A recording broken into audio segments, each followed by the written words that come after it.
I'm Shuocheng. I'm a PhD student from University of Alabama, and today I will share my research with the topic Sensing and Monitoring of Urban Roadway Traffic State with Large-Scale Ridesourcing Vehicles. And this is also a collaboration with Alabama Transportation Institute. For the background, there are typically two types of fixed sensors for the loops and camera, but they are always together with high unit cost and setup cost. For the loop, the unit price is over $400 per unit, and the camera is always higher than $800 per unit. And we can see the map is always being, the coverage rate is always low, and which is pretty low than we expected. As shown in the Manhattan area, the speed camera coverage rate is only 8%.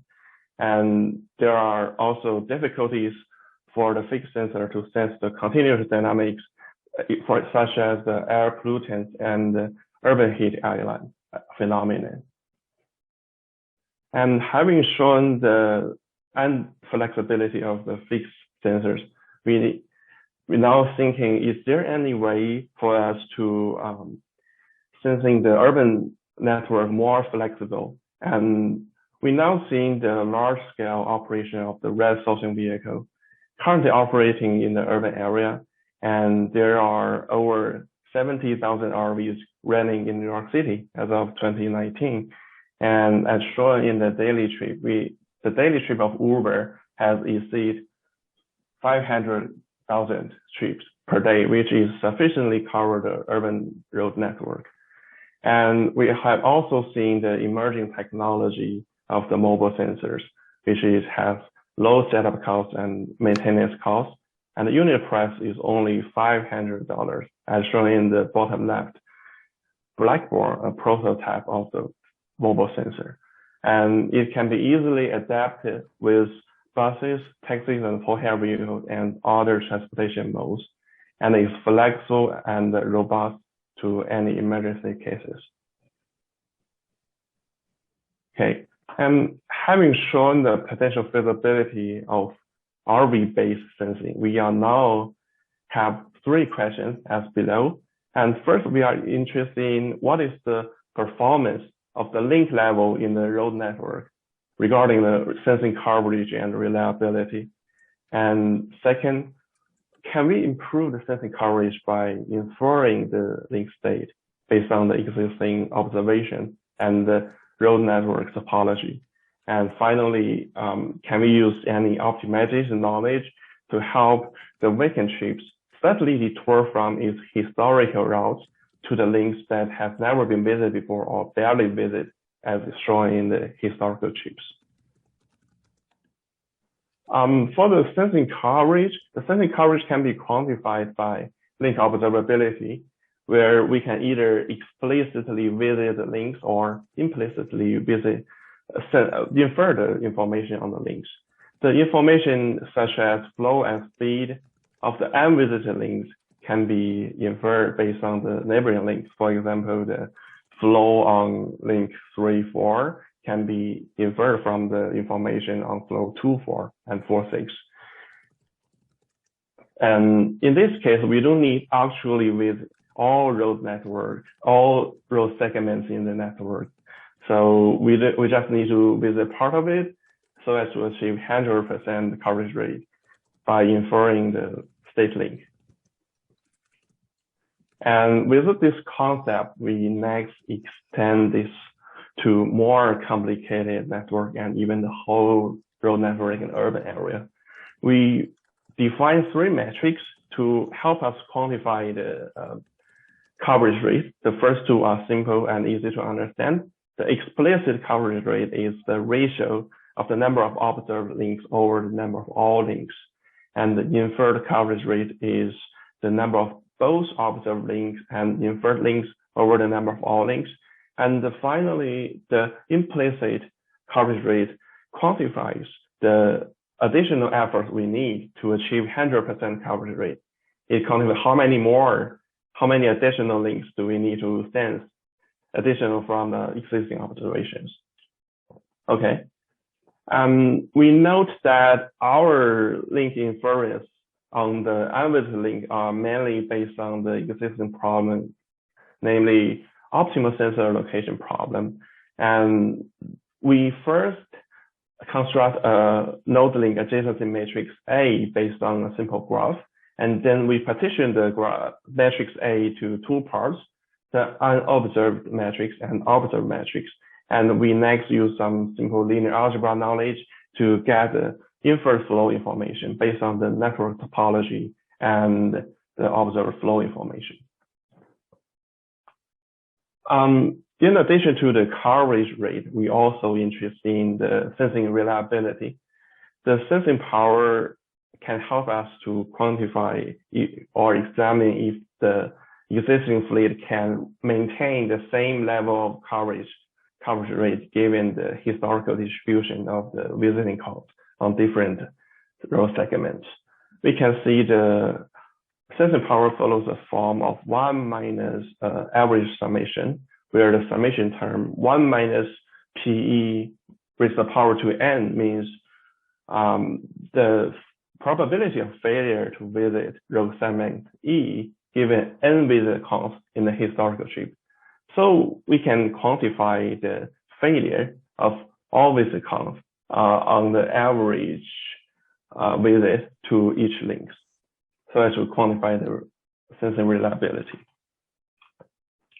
Having introduced the sensing coverage and the sensing reliability, I finally proposed the optimal rerouting strategy by alternating the historical routes and allow the vacant trip, or we say idling RV drivers, to slightly detour from its existing route to visit the links that are barely visited before or have never been visited.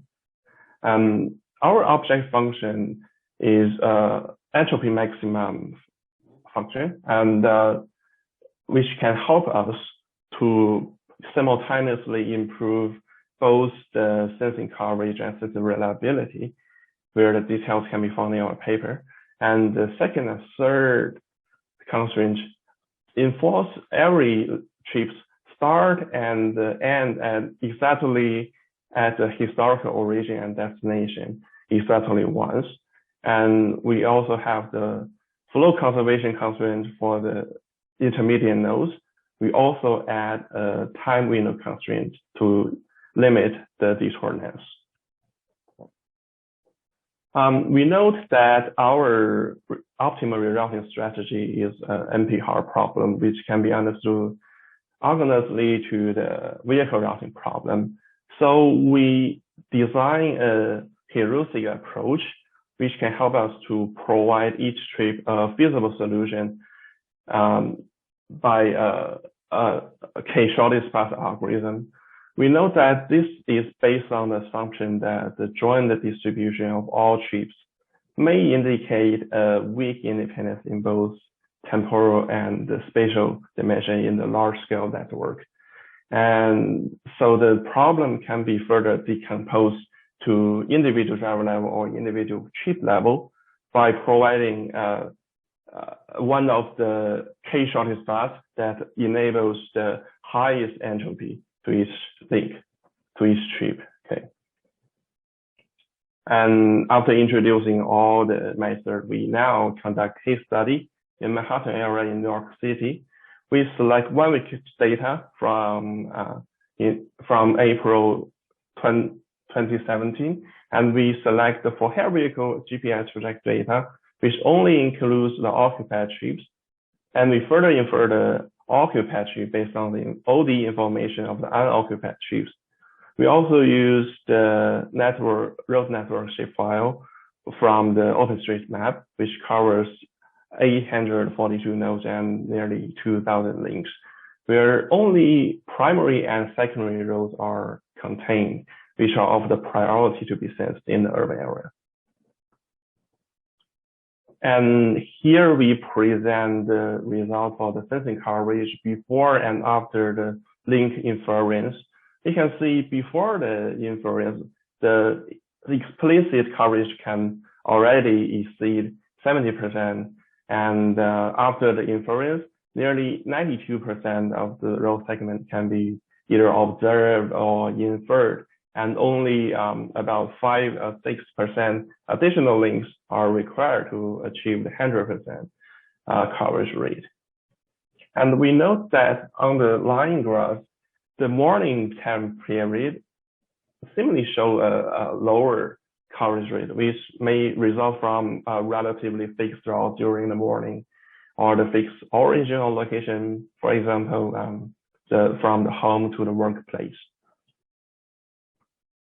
And we also present the result for the sensor reliability. We can see the sensor power increase rapidly from the start, and a fleet size of 1,000 can support 94% sensing power, and a fleet size of 5,000 can achieve nearly 90% sensing power, and the sensing power slowly converges at 92%, 96% under the fleet size of 20,000. And we finally shown the optimal solution strategy for the result on both coverage rate and sensing power. And we can see the coverage rate is significantly improved by comparing the before and after we conducting the optimal rerouting strategy, and by at least 10%. And also for the sensor reliability, the S is also increased from less than 60% to nearly 70% or even more. And we take a deeper look to the spatial visualization. We can see the upper left corner of the Manhattan area. We can see unobserved links before we conducting the strategy, and after that, the links which was shown red or blue are now green, which means they are visited by detouring the historical trips as shown in the trajectory. And we also plot the log-log plots for the sensing frequency. We can see the links with the links are not visited relatively frequently are now visited more, and the number of links has increased for the different visit count. And for the higher end, we can see the number visit counts on the links with highest visit count are now reduced to a pretty low level. So we can conclude that the school distribution are now balanced after we conducting the optimal rerouting strategy. Okay. And finally, we summarize our work. The sensor power coverage rate can exceed 92% after link inference. And by using the sensing power, a fleet of 5,000 can support the sensing reliability of nearly 90%. And our optimal rerouting strategy can both improve the sensing coverage and sensing reliability, and also significantly balance the school distribution of the sensing visit counts. Okay, this is pretty much of my work. I'm now happy to take any questions. Thank you. Thank you for the presentation, Shuocheng. Thank you. It's quite interesting. Yes, it's amazing that we are moving from the fixed point like sensors like to the moving ones. Any questions from the audience?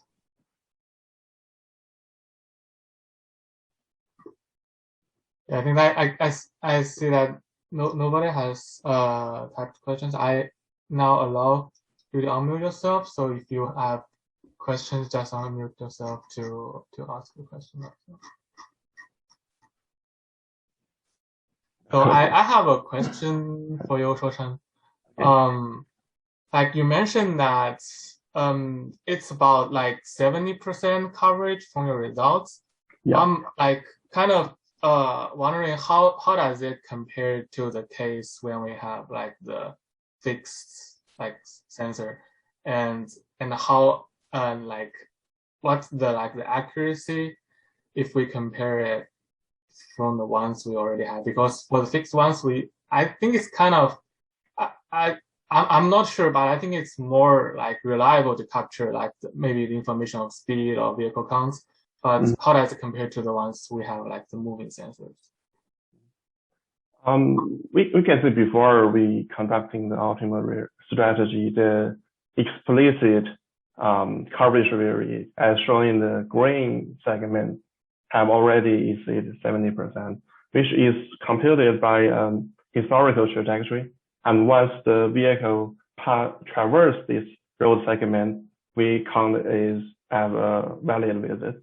And we additionally quantify the sensing coverage by the sensor reliability, which means what is the probability of one vehicle revisit this road segment after visit for the first time. Okay. So the coverage reliability is also ensured in our study. Yeah, thanks for answer. I'm just I didn't like ask my question clearly. I'm just wondering how does it compare to the how much improvement we have when using like the moving sensor. You mean compare my result to the existing real world case? Yeah. I checked some data for the New York City. The existing coverage rate is only 8%, as shown in the background. So it's a pretty much significant improvement, I think. Yeah.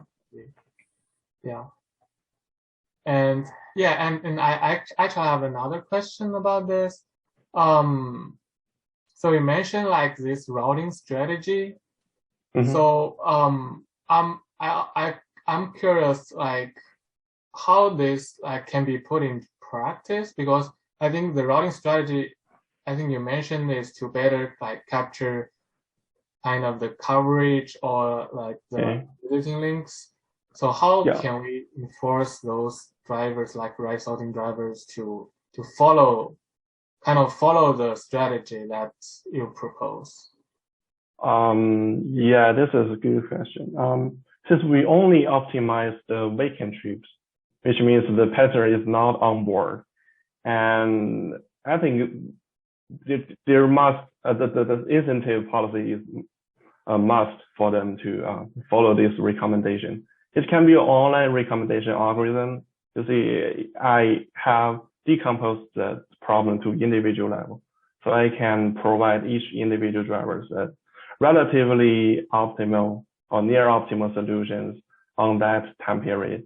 And how to enforce the driver to agree to detour is a hard question. And I think the relative policy or related policy are definitely needed for that. Cool. Yeah. Thank you.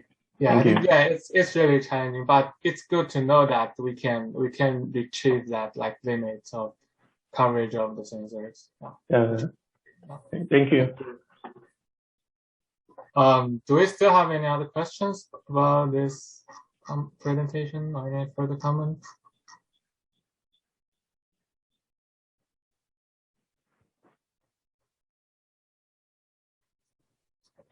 If not, I think we are a few minutes early, but I think we can shift to the second presentation.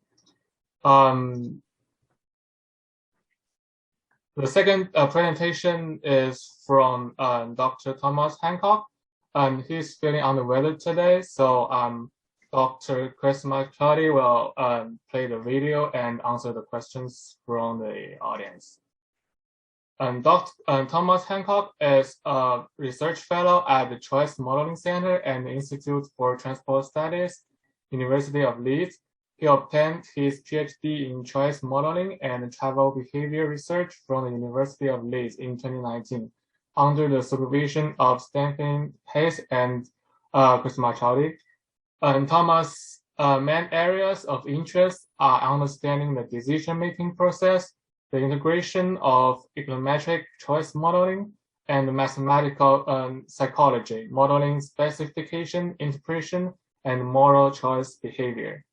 Thomas was awarded the Eric Paz Best Dissertation Prize by IATBR in 2020 for his research on these topics.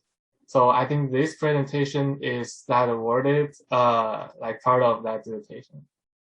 So Dr. Choudhury, can you play the video for us?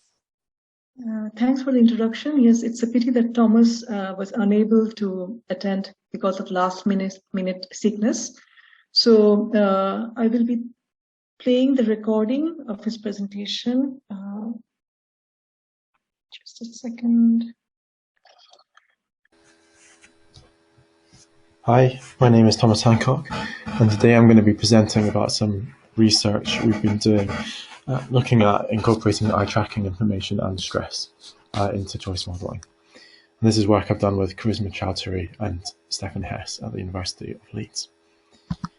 So firstly, I'm going to talk a little bit about physiological data.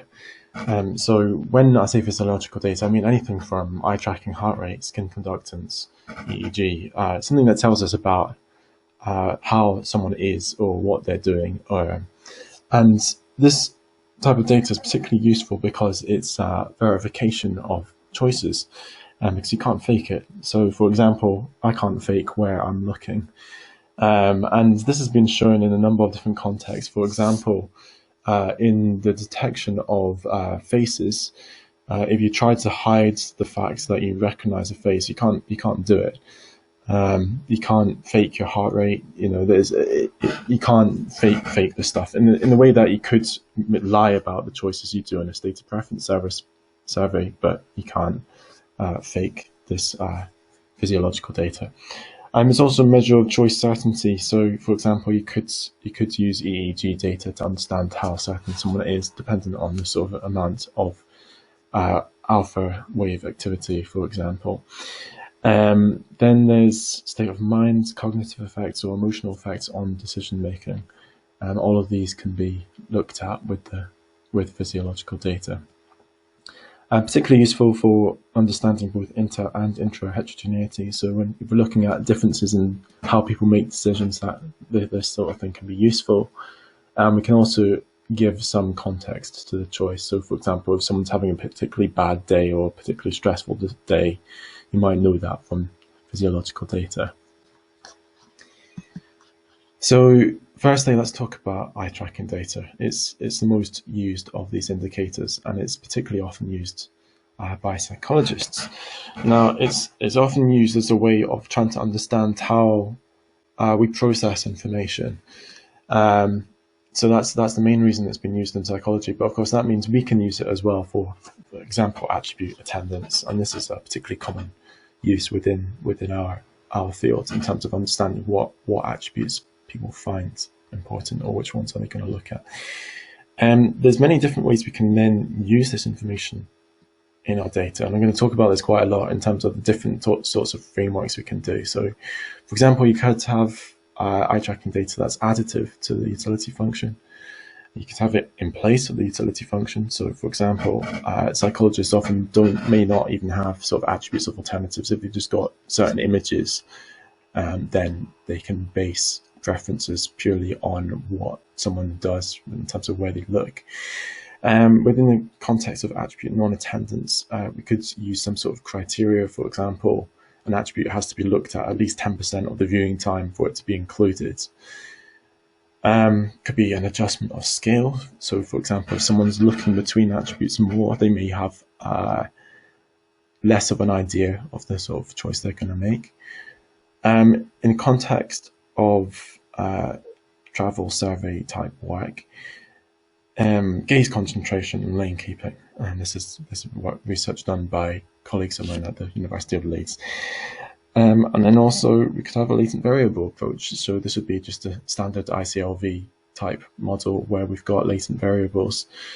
And that would mean that there's something that's driving where we're looking as well as something that's driving our choices. So we'd use maybe characteristics of individuals for that purpose. And then we've got heart rate, blood pressure, and skin conductance data.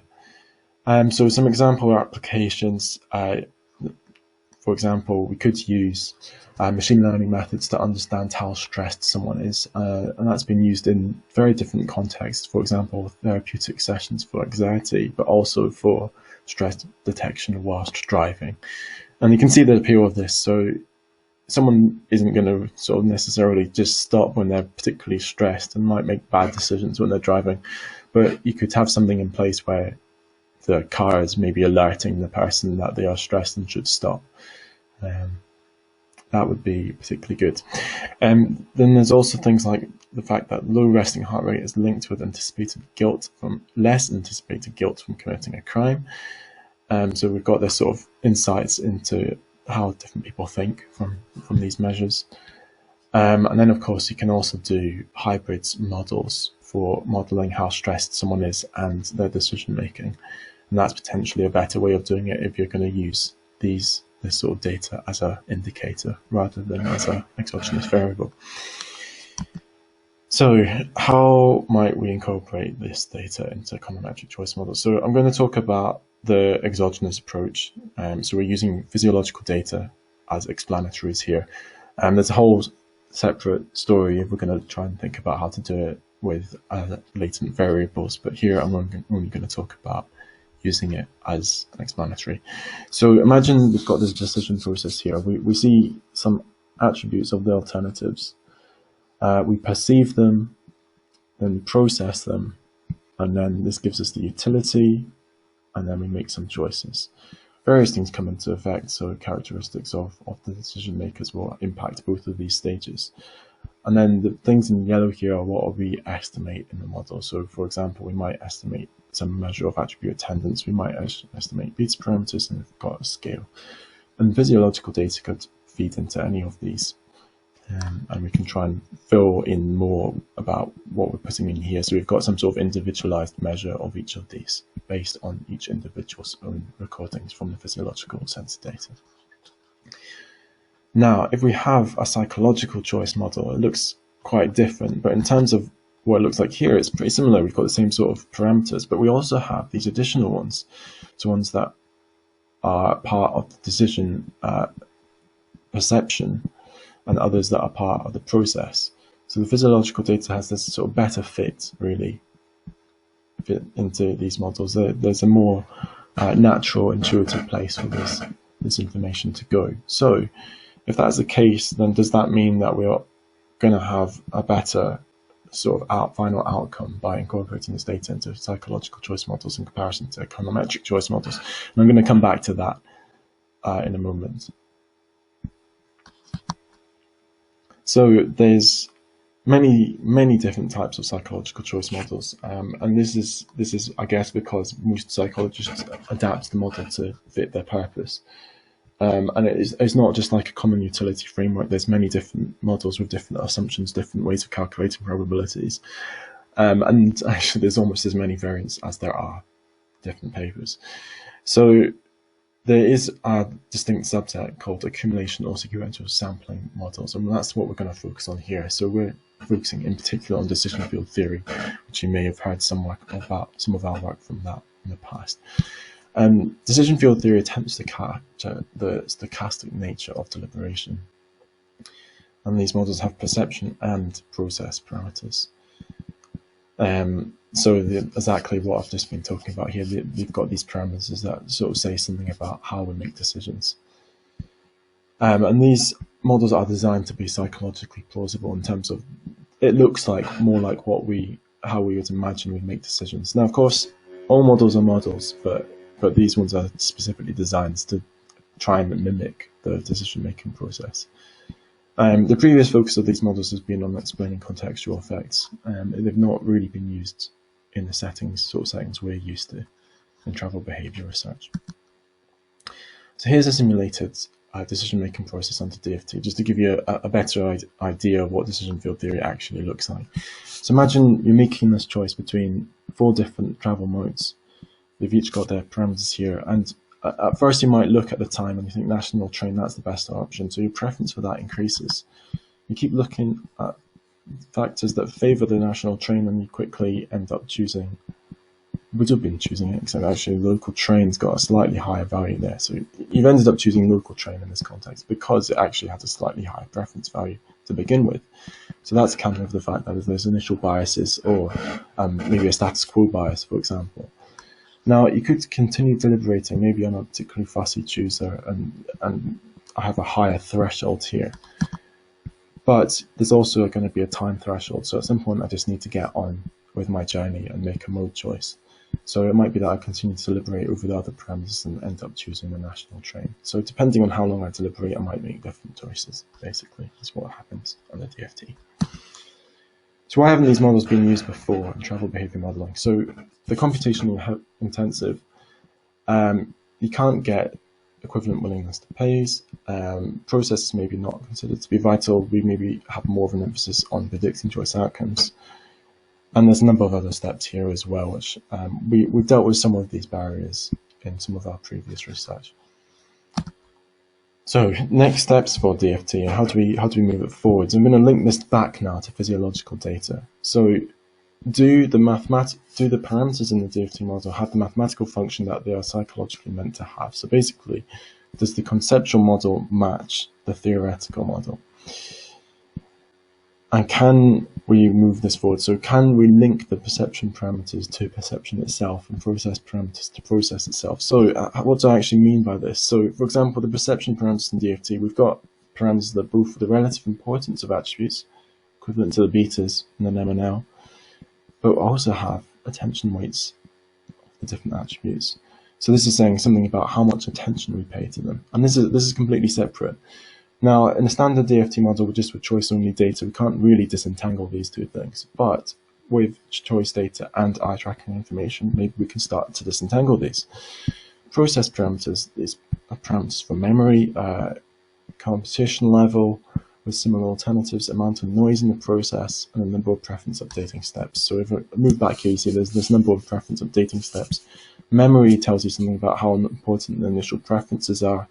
Similar alternatives maybe compete a bit more, and that would mean that they don't take longer to increase in preference. And then there might be some amount of noise as well, which means this is more random. So here are the research questions for this particular bit of work. Can we use physiological data to inform the process and perception parameters? Does this make better use of physiological data in comparison to a utility model, and how important is the choice context? So here's our first case. It's a static context. It's just a standard stated preference survey. So people are making apartment choices here. We've got 3 different apartments, 4 different attributes, a number of sort of star ratings. And what we get here is a choice, but also fixations. So the number of fixations people make when they're looking at this. We've got eye tracking data to say which of the attributes they spend most time looking at. So first results, basic models without eye tracking information. What do we see MNL compared to DFT? We see just a slight improvement by using DFT over MNL. It has 1 additional parameter and a gain of approximately 9-10 units over the MNL model. And what we see in terms of parameter outputs is that actually the parameter once adjusted for scale are really very similar across the models. So what I've got here with the 2 DFTs is one where we're estimating the attention weights only, that's these here, and others where we're estimating the relative importance weights only here. So now I'm going to maybe start looking at both of these by including eye tracking information. So how do we actually include the eye tracking information? So for the MNL, we simply adjust the betas. So for example, the beta for a specific case is what we had initially estimated plus some measure of the percentage of fixation counts and some measure of the fixation time, where these x's here are given as a share of the total count and times respectively. So basically the percentage of time I'm considering the different attributes and the percentage of the count as well. Equivalent transformation for DFT for the relative importance parameters, that's also possible. So that's the betas in DFT could have the same transformation, or we could do it on the gammas, which is the attention parameters for DFT. So what does this actually do? Well, we see by incorporating just a single parameter, so one of these was not significant. I think it was the time was actually not significant. So just using this alpha gaze count parameter is the only additional parameter, we see about a 90 unit improvement in all of our different variations of how to include this information. Most significantly, we see that DFT finds the largest improvement, suggesting that it is the one that uses this information slightly better. But we see a better improvement for including these parameters on the betas rather than the gammas in DFT. So that's actually going against what we'd expect intuitively. And so that's saying it's better to include it on the relative importance rather than the attention weights. So what does this actually say? What is actually being captured here in this model? So what we have here is the probability of the chosen alternative under a couple of the different models, one without eye tracking information and one with eye tracking information. So this one's the one with it. We see in particular we're pushing towards 80–90% probability of the chosen alternative, which we just don't get in this other model. So basically we're better able to predict the information. And what we see here is the red points denote chosen alternatives where more fixations than average were on attributes with a level of 5 stars. So basically what that's saying is if my chosen alternative has a particularly high value for one of the attributes, then by looking at it more, I'm going to create a greater probability. So it all makes sense intuitively. So now our dynamic context. So our dynamic context we have is completely different to the static context. We've got a driving simulator here in the University of Leeds. It looks something like this from the outside. The participants are basically sat inside a car and they see something like this, where they're driving along the road. And this is based on work by my colleague Evangelos, who's done some initial work on including stress in models. And I'm going to talk a bit about how we extend that to DFT models. So what we see in this particular task that we look at is a gap acceptance task. So there's a number of cars going across a junction and the driver has to choose which gap to accept. And what we see is that some drivers wait until the end here. So they're waiting until all the cars have passed and others try and drive through one of the gaps. And overall, if there is time pressure, then people are less likely to wait. So they'll try and drive quicker. What we get in terms of eye tracking data is fixations in terms of whereabouts, sort of to the left or to the right of which sort of side they're looking at. So more to the left here would say that they're looking at these gaps in more detail. So basic results, we again see that the DFT model performs slightly better than the MNL model, and I'm not going to go into too much detail, but these parameters are all saying stuff that makes sense. So for example, the larger the gap, the more likely the driver is to accept the gap. So incorporating stress first, we've got a stress parameter based on whether there is time pressure, what the person's normalized heart rate is relative to their heart rate in general, and what their normalized skin conductance rate is as well. In the MNL model, this is just included as an alternative specific constant. We can do that same thing in the DFT model by including it in the initial preference bias, or we could include the stress in the process error within the DFT model. So this is how much noise there is in the accumulation process.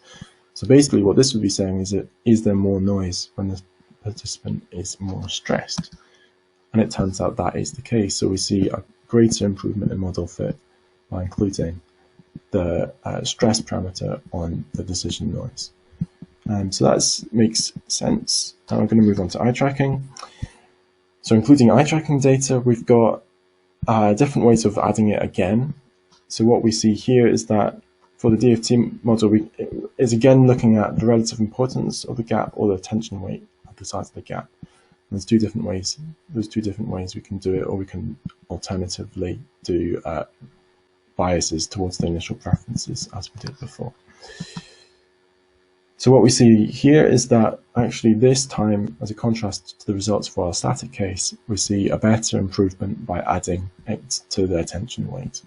So basically that we get a better improvement in model fit by including the eye tracking parameters and the info on the attention weights, as we would probably expect. So here again is just an example of what these models actually capture, and this is when we add in stress. So what actually happens when we add in stress is, well, what we see is this high cluster of purple crosses in the top here above this line. That's saying that this model is predicting it slightly better. So by including the stress indicators, we basically see it becomes easier to reject gaps decisions under low stress. So we see very high accuracy here. So some conclusions and next steps. We see some evidence process and perception parameters capturing those elements of the decision-making process, which is good. It's more clear for the dynamic context. It seems to work slightly better there. Obviously, we need more tests and across different contexts. That would help us improve this further. We could consider hybrid approaches as well, so maybe start including latent variables, as is the standard when we've got some level of information that are sort of indicators really rather than explanatory information. Further testing of assumptions of psychological models, checking the mathematical impact of other parameters, further use of physiological data, and breaking this down further at the inter- and intra-respondent heterogeneity level, and further insights into the decision-making process. So, for example, we could also try using EEG data in this sort of model. So with that, I'm going to thank you for listening, and please do email me if you've got any questions. So my email is tratoh@leeds.ac.uk. Thank you very much. If Thomas was present, it would have been a much nicer presentation, of course. But if you have any questions or if any part is unclear, I will be happy to provide some clarifications. So basically, this is quite different from the previous presentation. Here, this was experimental data where we tested a static scenario and a dynamic scenario of choice. And we tried to see how we can improve the model fits by using the eye tracking data. And eye tracking data, like we tried different features from the eye tracking data, like the fixation, for example, like where the person was looking, then the duration of the kind of gaze, so how long they were looking at a particular attribute, or in the dynamic context, like at which gap they were looking at, things like that. And what Thomas tried was he tried incorporating them in the traditional choice model, in the multinomial logit model, as a additive function to the utility. And he also tried it in the DFT models. So this is a model from mathematical psychology. And there he tried the effect of the eye tracking in the initial preference, then the updating rate of the preference, and the scaling factors. And so basically we were comparing like which model, which performs best. And we saw that in static and dynamic conditions, the findings were somewhat different, but the improvements were more in the dynamic setting. So that is kind of, I think, the take-home message for anyone who is interested about using eye tracking data in choice models. Thanks for the additional comments. Yeah, I really find it exciting because I haven't seen like people incorporating such kind of data in choice modeling. Yeah. Any additional questions from the audience?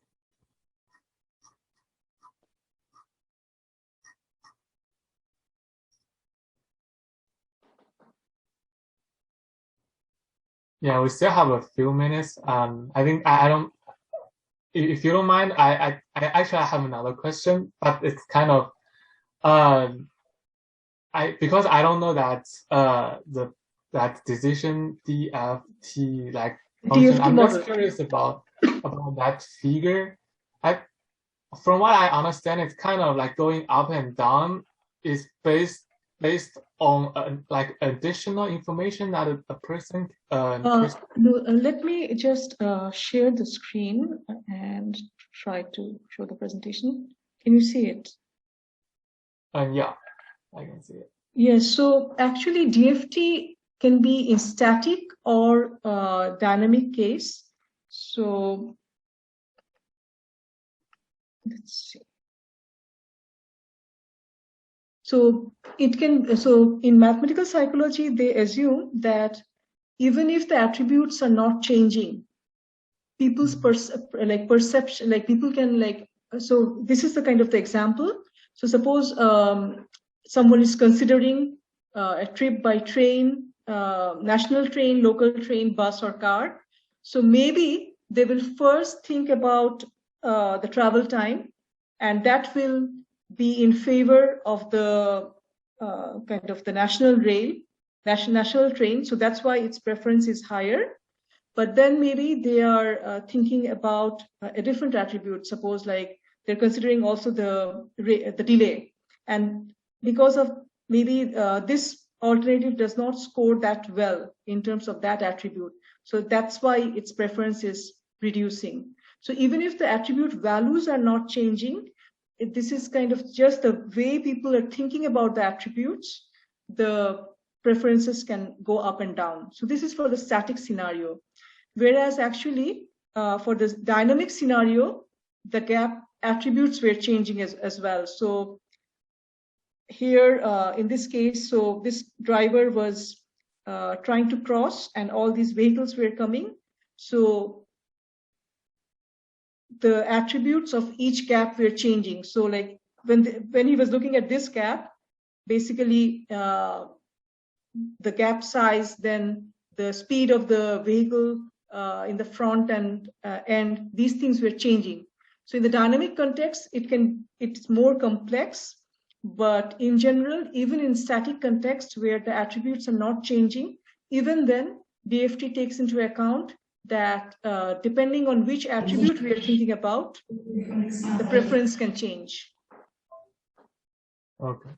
Yeah, makes sense. Yeah.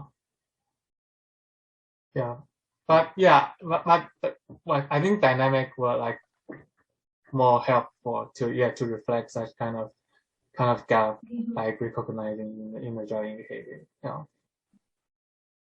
And I think that's kind of, I think the eye tracking data provides richer information in the dynamic context as well, because we found that if the driver, for example, was looking at a particular gap for a long time, that kind of is an indication that maybe they're kind of deliberating whether to accept that gap or not. Whereas if they make an instantaneous decision that, okay, this gap is too short, they're not even considering that. So I think in the dynamic context, eye tracking data provides a richer set of information, basically. Cool. Thank you for your answer. Okay, yeah, I think we are about the time to end this session. So I'd like to thank Shuocheng and Dr. Choudhury to join this session and everyone to come to this session. So thank you, everyone, and I hope you will enjoy the rest of the sessions of today's meeting. Thank you.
Hey, Yantao, how are you?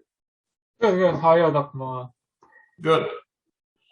So I'm supposed to be sharing this coming up session, right? Yeah. So we have, since this is only two presentations, I guess we just go with half an hour for each presentation, like maybe 20 minutes for the presentation and then 10 minutes for questions. yes, that's what. Okay, all right.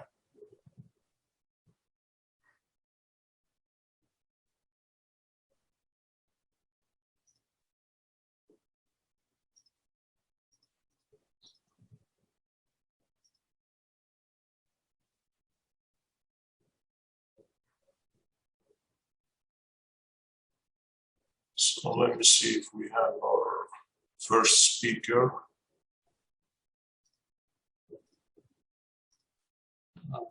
Yeah, I see his name is on the list.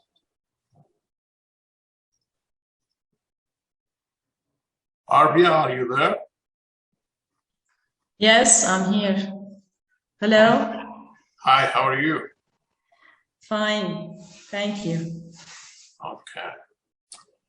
All right, it's 1 o'clock, so it's 12. It's 12 Central Time, so 1 my time. So I think we should get started. Okay. Good afternoon, everyone, and welcome to this session, which is basically freight and logistics. My name is Hanna Maoh. I'm from the University of Windsor, and I will be moderating this session. In today's session, we have 2 papers. So since this is a 1-hour presentation, we will be splitting that in half. So we'll give 20 minutes for the presenter to present, and then we'll take 10 minutes for questions from the audience. Our first paper is by Arbia Hlali, and the title of the presentation is Theoretical Highlights in Container Port Logistics System. So Arbia, if you can share your screen with us, you can start your presentation. Okay. I share.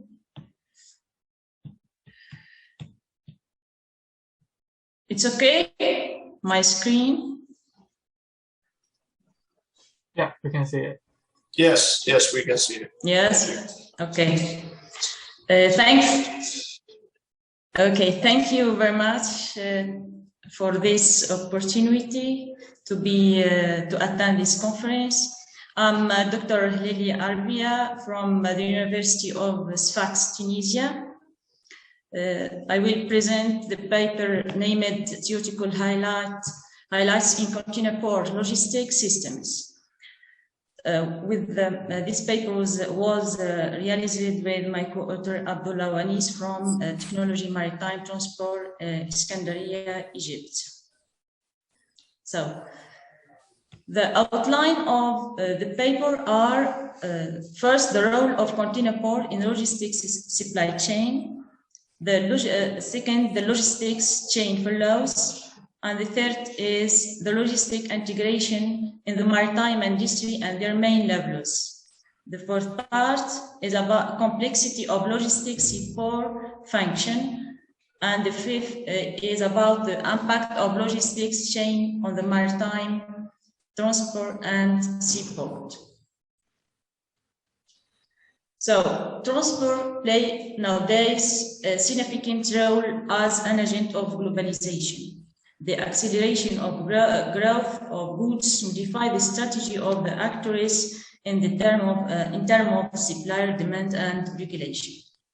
So the seaport are affected by a variety of developments in the economic, the technological, and the geographical sectors, which make the logistic became an important element for the success and smooth operation of maritime transport processes.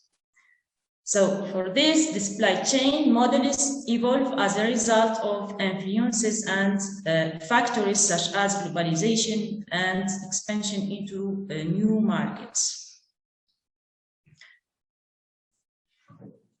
Before, represent the different parts of the study, a little view in the literature review about the subject related to seaports and logistics in generally. We find that research are interested, and a big number of research are interested in a representation of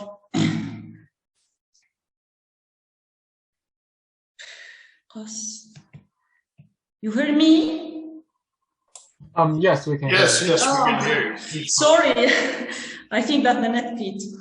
So there is a part of research that interested in the evolution of seaport in different generations or several generations.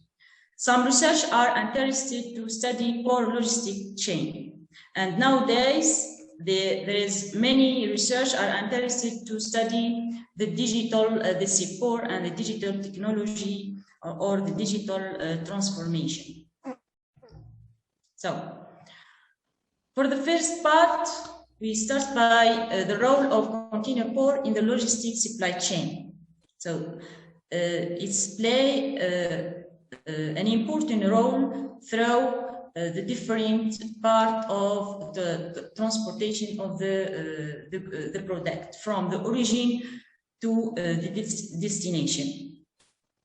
So the supply chain intervenes in all the steps of the container port logistic, from the preparation of shipping up to the delivery of the product to the customers. To achieve, of course, this process, we need 3 flows in supply chain management or in logistic chain, which are informational flow. It's concerned the exchange of information between actors of chain, and the physical flow, it's concerned the circulation of products that cross the supply chain, and the financial flow, it's concerned the financial flow material finished by product, for example, sales and etc. So for the information, it have a double sense, means from the supplier to customer, and from the customer to supplier, we need information. For the physical, it starts from the supplier to the customer, and the financial is in the inverse sense. The third part is about logistic integration in the maritime sector or a maritime industry. We take the case of container terminal. So in the container terminal, there is many benefit from the integration of logistics. First, the integration of container terminal in the global supply chains has improved the performance and the competitiveness of the container ports, which benefits from it. The port logistic also integration had improved the relationship between ports in the region. Also, the integration between terminal operator and logistic found that the terminal operators are excited to integrate terminals into supply chain and shipping companies, which need a long period to be accomplished. We continue in the same part. So we have many benefits, but there is also some difficulties to make integration in terminal operator in the settings of the strategic development to ensure the integration of all terminal operators. The port logistic integration is dependent from the coordination and the relationship between different actors of port logistic. Also, the port logistic integration assumes collaboration of logistic system function and other port system with the integration of supply chain practices.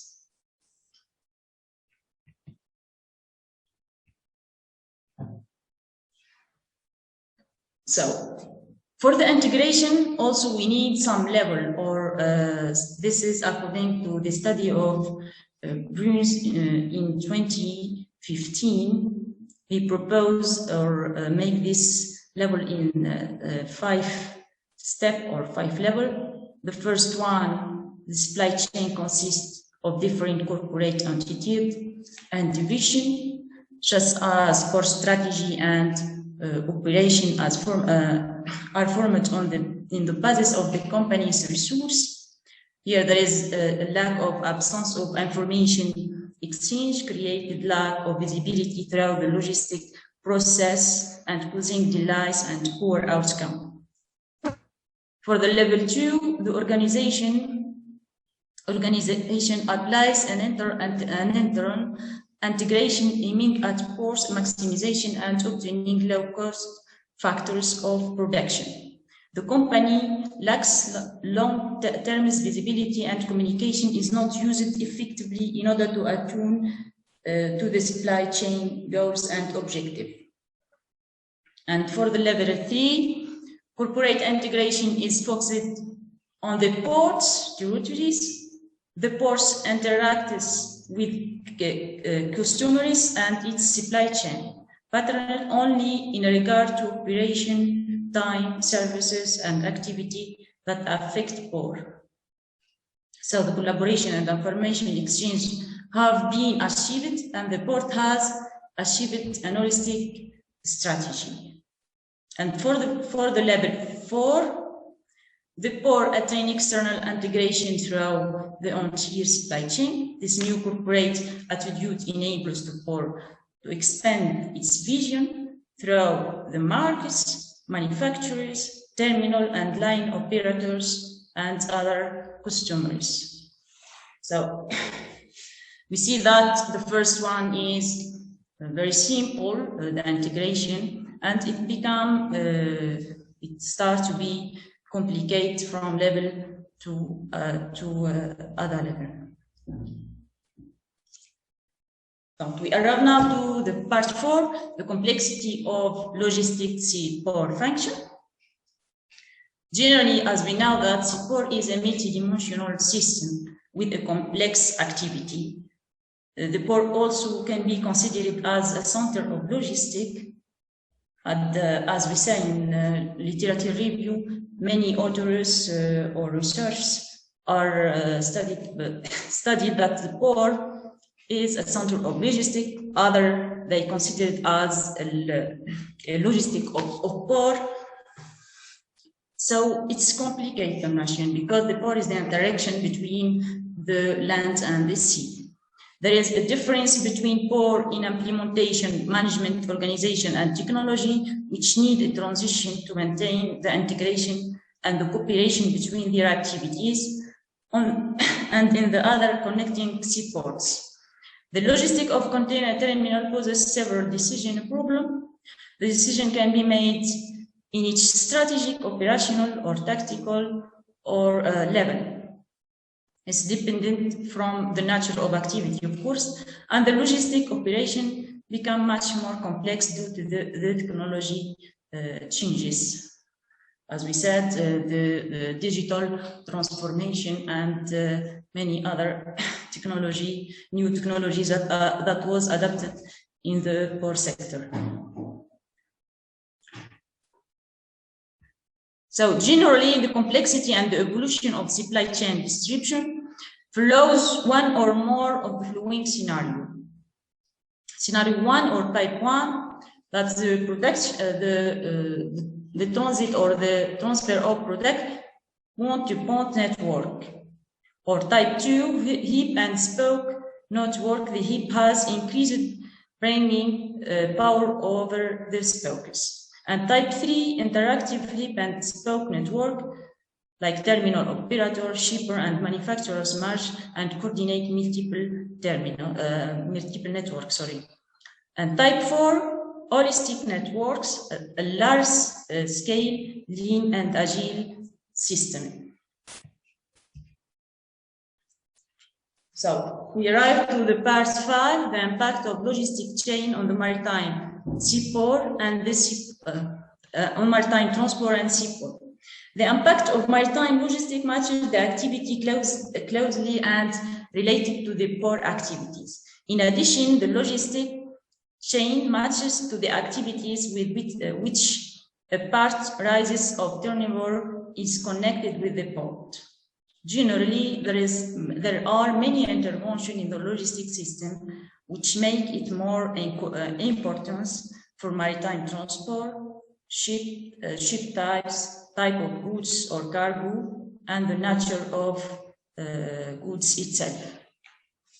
For example, here the type here the logistic it's be complicated or it must be adapted to the nature of the transport which is related to the type of product that will be transported. The impact of maritime logistics, which present at all levels of port operation, can be divided in two main categories. So there is a direct impact and indirect impact. The direct impact matches to the activities closely and related to the maritime port activity. The one whose very exist is linked to the port, and indirect impact matches to the activities of which the purchases of turnover is connected with the port company, for example, which use the port for their import and their export. So in the two, there are many interventions in the logistics system, which make it more important for maritime transport, ship type of goods and product, and the nature of goods itself. Conclusion. The seaport as a complex system requires a global process logistics system. In the broad term, the port logistics system usually includes 3 flow steps which integrate with each other. This is the classical study. We speak about 3 flows because now maybe there are more than flow, I don't know. The seaport is a multi-dimensional system characterized by complex activity. The logistic integration improves the matching between seaport activities and actors to optimize the port management.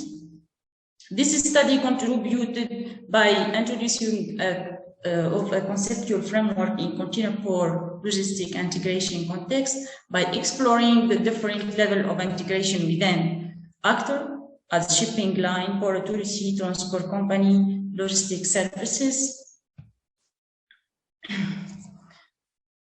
So there is a horizontal collaboration between port and transport company, and logistic services provide are needed to deal with the need for shorter, convenient, more sustainable and cost-efficient supply chain. For further research, can discuss and develop the vertical and horizontal supply chain integration in container port, for example, and illustrate the synergy between different actors according to the integration level. Thank you very much for your attention. I hope it is clear. Thank you, Arbia. I think we have time for questions. So if anybody in the audience have any questions for Arbia, you can either type it in the chat box or you can unmute your mic and go ahead.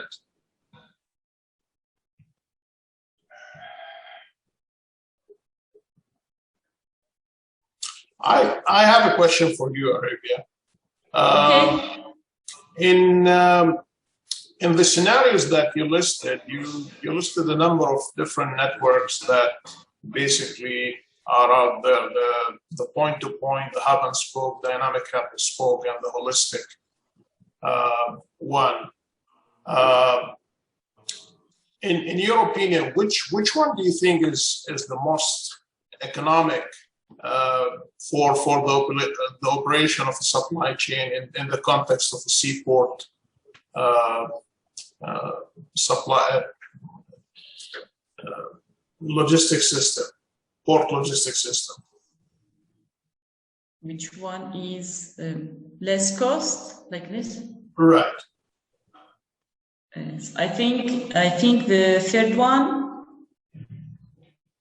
The interact. Yes, I think the third one is my opinion. I don't know. I didn't do a study about this. It needs a study maybe. The interactive hip and spoke network, it's very good in theory and in research study, because the third one, the holistic network, it needs more technology. Maybe the technology is now, it will be coster for some country or ports to have high technology material, something like this. So I think the third one, the interactive hip and spoke, it's easy to applicate in seaport sector, and it will be less cost for the transport of product. Mm-hmm. What kind of technology can you just elaborate a little bit when you say more technology or new technology will be needed? What are we talking about here? Are we talking about the way the containers are being handled at the port, or it's also related to dealing with the manifest and dealing with the clearance of the merchandise? Yeah. This is technology. You know, there is the massive progress of technology now. We speak about green ship. We speak about high technology, the smart material that we use it in the ports, in the container ports, and some ports use it, try to use the green technology also, for example, green shipping in the shipbuilding industry. So something like this. I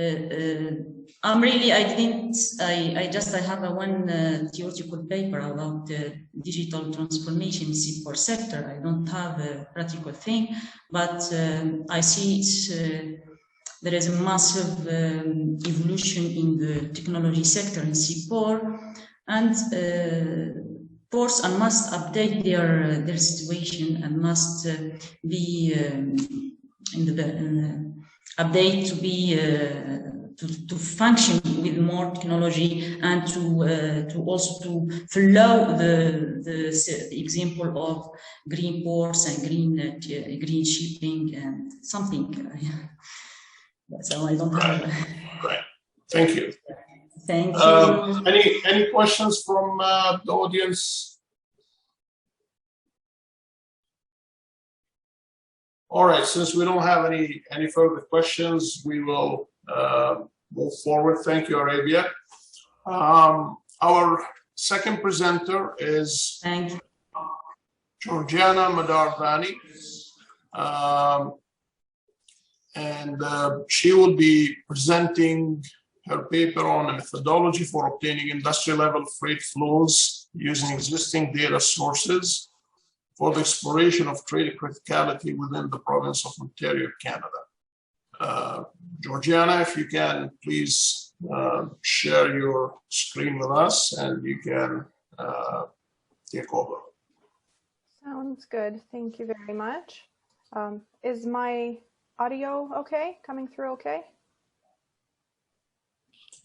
It's fine. It's a little bit on the soft side, but it's all right. I'll try to speak into the mic like this. All right, so I've shared this screen. Hopefully you can all see it. How's that? Yeah, we can see it.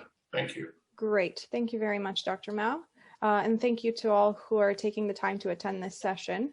My name is Georgiana Vani, and I'm a PhD candidate in the Department of Civil and Environmental Engineering at the University of Windsor. My research specializes in freight transportation, and this presentation outlines the results from a research project that's part of my doctoral work, aiming at estimating industry-level freight flows for the purpose of characterizing trade criticality for the transportation network in the province of Ontario in Canada. So the starting point and the driving force behind this research is the importance of a reliable transportation network for economic productivity and growth. And we know that the province of Ontario is one of Canada's most significant economic producers and is home to some of the nation's busiest trade corridors, both within Canada and internationally with the United States. Considering the high volumes of freight that are carried on the network, disruptions of links in the network are likely to lead to increases in congestion, increases in travel times and pavement wear, as well as pollutants that are released through exhaust. Additionally, delayed freight shipments will likely incur monetary penalties and could disrupt supply chain and manufacturing processes, leading to losses in productivity and additional monetary losses. Given all of this, and knowing that different regions of the province see higher concentrations of certain industries, we expect there to be some variability in the critical routes for these freight flows based on the industry that's responsible for the shipments and the different types of goods that each industry carries. Identifying these criticalities can help us inform policies for mitigation measures and infrastructure improvements and investments to ensure that these negative impacts are minimized. Existing research into transportation network criticality and robustness tends to lack an industry-level granularity. As I said, we expect there to be some variation in the distribution of industry hubs across the province and some variation in the spatial economic interactions for the different industry types, depending on the types of goods that they carry. We also expect to notice differences in the value derived from freight activities carried out for different industry types. So this paper aims to apply the Network Robustness Index, or NRI, as an indicator of the travel time impacts of network disruptions, while combining these travel time impacts with a measure of economic criticality in order to produce an industry-level measure for network criticality. The NRI is an extension of previous research, so I'll just briefly describe it here for the sake of time. Essentially, it's a measure of the total change in network travel time between a link closure scenario and a status quo base scenario. A higher NRI indicates that the disruption of that link being studied results in longer delays that can be attributed to heavy flows that are being rerouted, where many network users experience a delay, or longer detours where there are fewer alternative routes available. So the objective of this research then are first to estimate the freight demand and shipment value in the province of Ontario at the industry level using existing data sources, and secondly, to define a measure of criticality at the industry level that combines this time delay effect and the shipment value effects on the disrupted links. So a link whose disruption results in longer time delays and which carries a high shipment value is expected to be critical. The study area, as I mentioned, is the province of Ontario in Canada, which I'll just be describing briefly here. The province of Ontario is home to 49 census divisions as defined by Statistics Canada, which form 49 of our analysis zones. And an additional 25 analysis zones are comprised by road connectors to adjoining Canadian provinces and international border crossings with the United States. A shapefile representation of the road network was designed for use with ME modeling software, consisting of over 35,000 one-way links and 14,000 nodes. I will note that each direction of travel in this shapefile was denoted by a unique link, so two-way roads were represented by two individual one-way links. The industry-level freight demand matrices that I will describe next were used to run a multi-class traffic assignment for the analysis. And for the purpose of this research, the 1 p.m. weekday hour was modeled. since this time represents the heaviest freight flows that are present on the network. So all of the flows are the flows and the shipment values were scaled for this peak hour that represents a worst case scenario. Here is a map showing us the layout of our study area with the 49 census divisions of the province of Ontario shown in the yellowish color, and the circled numbers representing the locations of the external connectors to the other Canadian provinces and to the United States. As I said, we were estimating the industry level freight flows from existing data sources, which included first a data set of GPS pings from Canadian trucking carriers that was obtained from Shaw Tracking. And this data set included tracking location of the origin and destination of each shipment, as well as 2 to 4 digit standard industry classification or SIC code for the origin and the destination locations of each recorded trip. The data was extracted for the month of January 2014 and was used to obtain the distribution of trucking flows in and through Ontario with the industry classification at the industry level by the SIC classifications. So this sample comprised of 267,000 trips made by over 22,000 trucks owned by 461 Canadian carriers. And 6 industry groupings were defined on the basis of the SIC codes. The breakdown is shown in this table here, along with the proportion of activity that is represented by each of the groupings. The second data source that was used was the commercial vehicle survey that's prepared by the Ministry of Transportation for the province of Ontario, the MTO, also for the year 2014. The CVS reports total flows between and among Ontario's census divisions and the external zones. So these are the total flows without the industry level granularity, as well as the values of these recorded shipments. An analysis of the traffic assignment results using the aggregate. An analysis of the traffic assignment results using the aggregated flow volumes of the CVS and the summed industry level flows from the GPS data revealed that a correlation of 0.93 and 0.91 respectively was attained for trip productions and attractions, which indicate that the GPS data set does provide an accurate representation of the freight activity in the province. So having defined our industry groupings, the estimation of the freight travel demand matrix for each group was then done in these 3 stages. So first, the domestic trip productions and attractions for Ontario's 49 census divisions were estimated through optimization. For each of the 49 zones, the GPS dataset provided us a sample of trips in each industry group, and the CVS dataset provided us the total number of freight trips for each of the zones.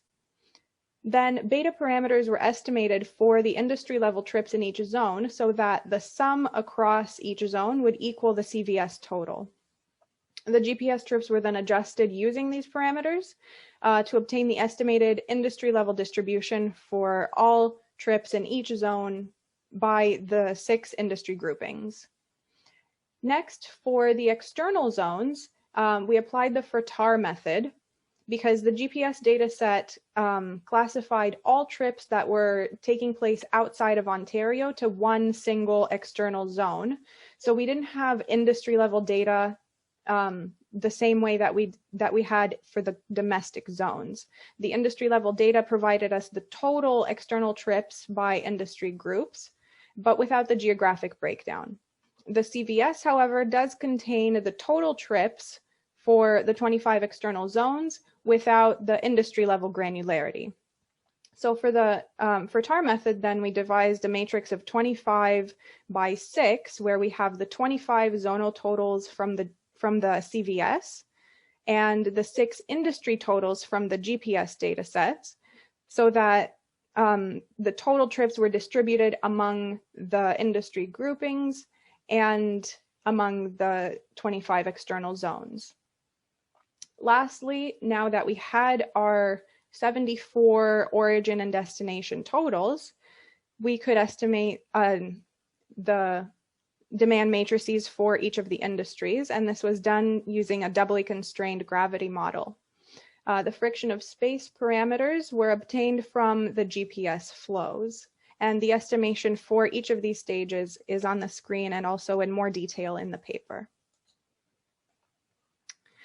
Now that we had our demand matrices and our traffic analysis, as I mentioned before, was run in EMI, we could run the economic criticality indicator analysis.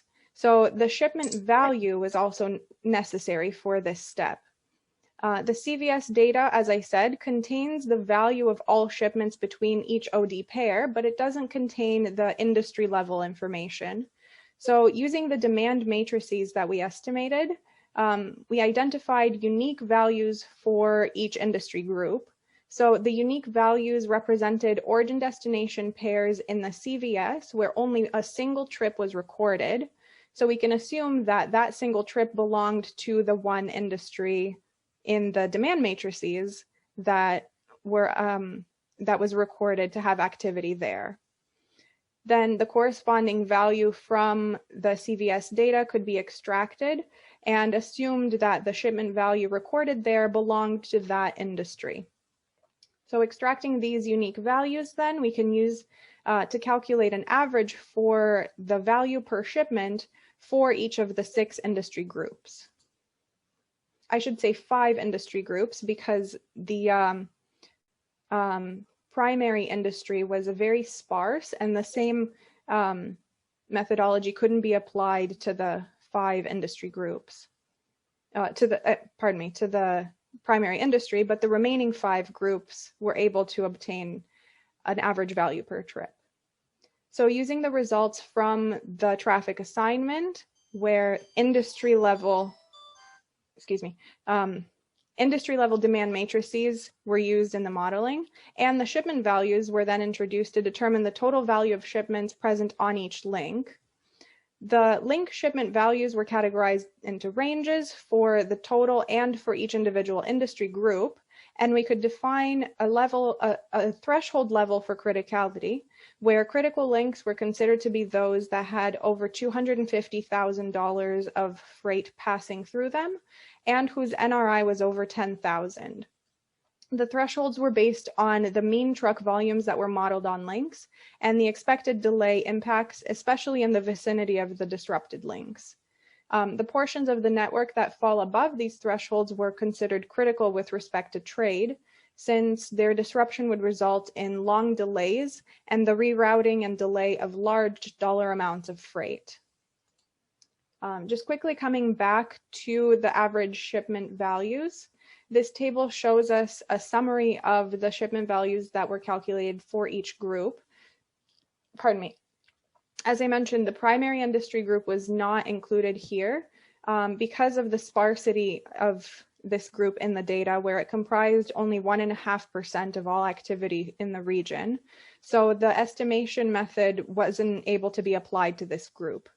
The primary industry freight flows were still used in the traffic assignment, but because of the sparsity of data, this group had to be excluded from the additional analysis. The range that we see in the values of shipment values can be attributed to the types of goods that are being shipped. As I mentioned, we expect there to be some variability within the different industries. In the case of the construction and utilities, we expect that specialized machinery and materials would be necessary for the operations of this industry group, and these are likely to drive up the average shipment values, whereas the low-value bulk goods that are shipped for manufacturing processes will drive the average lower. A series of mapping visualizations over the next few slides will show us the results of this analysis. Here we see the distribution of total value flows, so aggregated across all of the industry groups across the study network. And if you would look, if you see my cursor, this area here of highly concentrated value flows, this is the region of Toronto, which is one of Canada's largest city, as well as one of the heaviest economic producing regions in Ontario and in Canada. Just a few observations before we jump into the visualizations. As I said, we see heavy concentrations in the Toronto regions, which is a significant economic producer for the province.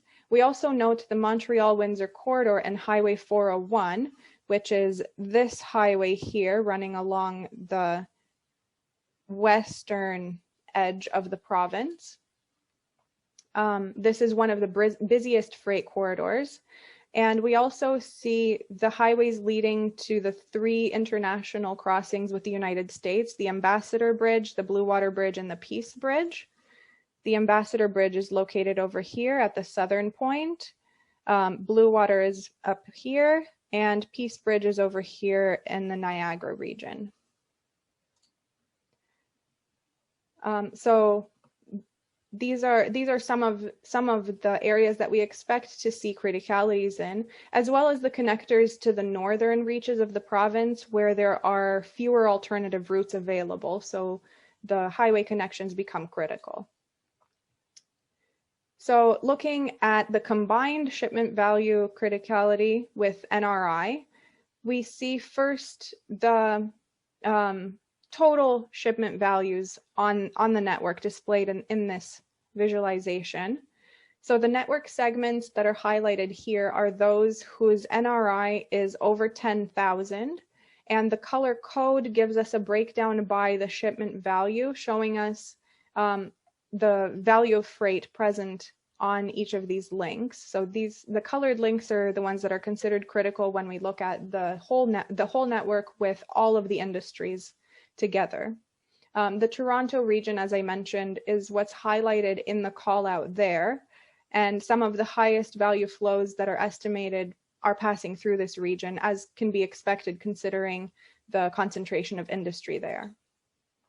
Now looking at the 5 industry groupings on their own, first we start with construction and utilities.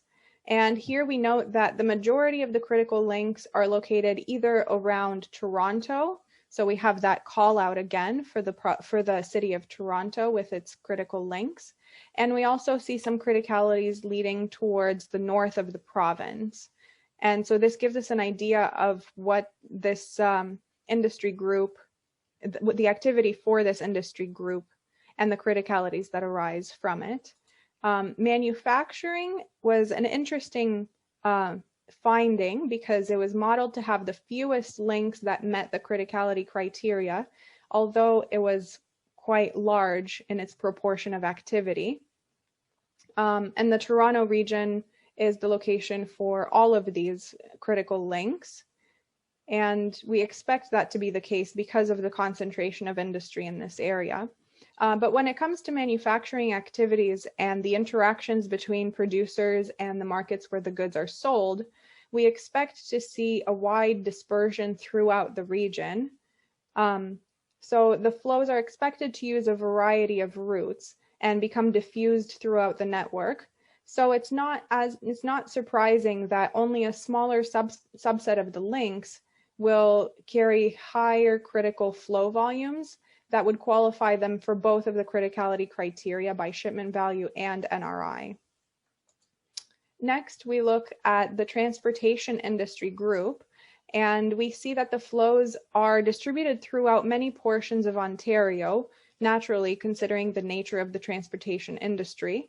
And critical portions are observed near larger metropolitan areas. So we see that the Toronto region highlighted again, but we also see northeast criticalities towards Ottawa and southwest towards the Windsor area and leading towards the Ambassador Bridge and the other 2 international crossings.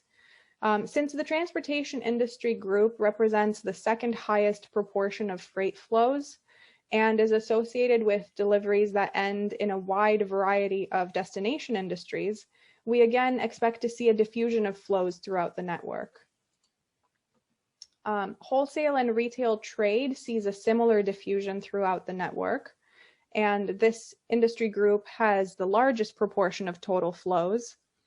We know that wholesale and retail goods need to be made available to consumers throughout the province, so this same kind of diffusion is expected. And we note that the critical segments again arise near larger metropolitan areas, which is not surprising since this is where demand would be higher. Our last industry group is the other services, which includes establishments that are involved with finance, insurance and real estate, accommodation and tourism, repair shops, professional services, and various public administration institutions and programs. Similarly, we also see a diffusion throughout the network. Excuse me. And this is expected because this industry group needs to serve Ontario's citizens regardless of where they are, again. And this industry group had the second highest estimated average shipment value, which contributes to the criticalities that we observe from the model results. So we see criticalities again in and around the Toronto area, as well as in the northeast around Ottawa, which is Canada's capital city, where we expect there to be a lot of services centered in that region. Just as a point of interest, this table presents us the most commonly encountered critical segments in this table. So we have Highway 400, which leads from the Toronto area northwards. We have Highway 401, 3 segments of Highway 401, which is part of the Montreal-Windsor Trade Corridor. The northeastern Ontario portion is located near Ottawa. The southwestern Ontario portion is located leading towards the Ambassador Bridge, crossing between Windsor and Detroit, Michigan. And the portion passing through Toronto, of course, is also considered critical. We also have the Northern Ontario highway connection that appears critical in most cases, as well as the 3 international crossings. So this table shows us the average value of goods for each of the industry groups that can be encountered along these segments of critical highways. So we can see the significant volumes of goods that are passing across these links. So it's natural to assume that any delays or disruptions in the network, especially around these regions, are going to result in large values of freight being diverted and delayed, which can lead to economic losses and monetary penalties for the industries that are responsible for these goods. Just a few concluding remarks as we near the end of the presentation. So this research, as I said, explored the combined effects of time delays, which was given by the NRI, and shipment values to identify criticalities in the province of Ontario. As we expected, there was some variation in the region's spatial economic interactions for the different industry groups, but there were also similarities where some segments were deemed critical for more than one industry group. The results from this analysis in Ontario can help inform policies within the province to mitigate network disruptions and protect the economic productivity of the province. But the findings can also inform infrastructure investment and improvement decisions by highlighting the most important and critical segments so that they are prioritized and ensure that trade flows are not severely impacted. And lastly, the technique that was used for estimating industry level flows can also be adopted in similar applications in other regions, other jurisdictions, where disaggregate industry level data is not available. So here we were able to use a sample of truck shipments as well as regional totals to derive the industry level demand matrices. So with this, I will conclude my presentation and welcome any questions from the audience. Thank you. Thank you, Georgiana. I think we have time for a few questions. So anybody in the audience who's interested in inquiring more about Georgiana's work. You can either type your question in the chat box, or you can try to unmute and pose your question. Georgiana, can you hear me? Yes, I can. Thank you for this presentation. I'm Mohamed, and I have one question. Based on your models, I wonder that if you normalize the data, the input data, based on the length of different links or the amount of data that you have, would the results change or not? Because in one of your slides, you showed how many data you have for different census locations or census areas. And in one of those slides, which was close to the end of your presentation, you showed them on a map which has different lengths. So I want to know that the models that you use to assign the trips, I want to know that will the results change if you normalize your data or not? If we normalize by by the amount of data that you have, for instance, for some zones you do not have too much data, so which means that there are not too many trips that happens on that link. Screen share is still on. Your screen share is on, yes. Is on, yes. So I'm sorry, I seem to have some connectivity issues. I hope it doesn't cut out. Okay. If you did not get my question, I can ask it again. No, I think I understand. Okay. So let me see, where was I? I can't remember exactly which slide we were in.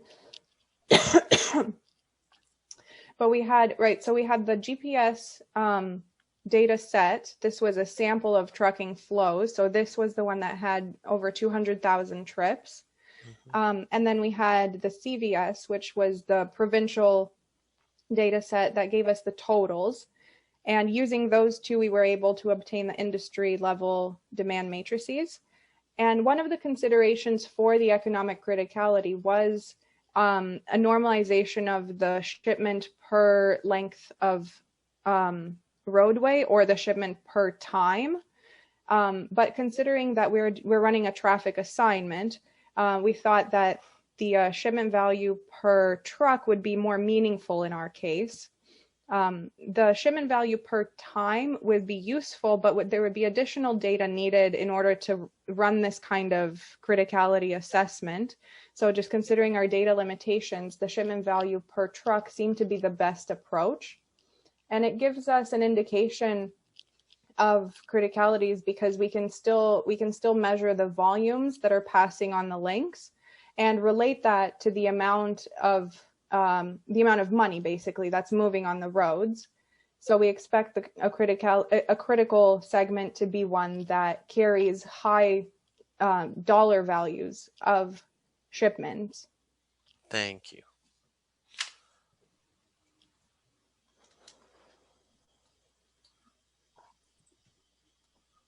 Okay, thank you, Ahmed. Any more questions for Georgiana? Yeah, I have another question. It's kind of related to this. Because I saw that for the traffic assignment, I assume that it's like the truck flow.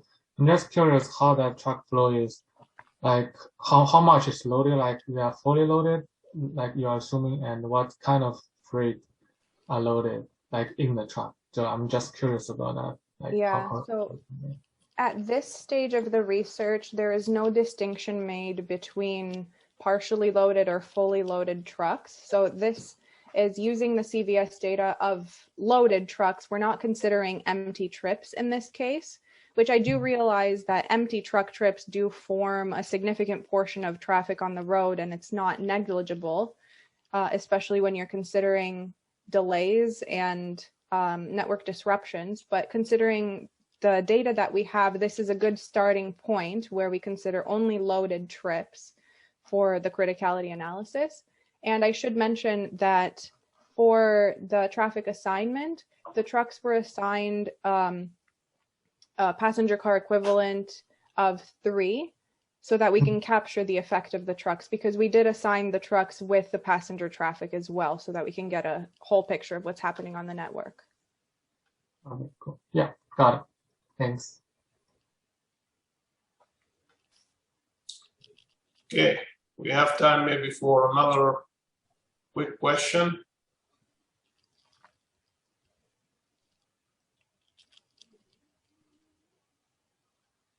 All right, since we don't have any more questions, I would like to thank the 2 presenters for their excellent presentations.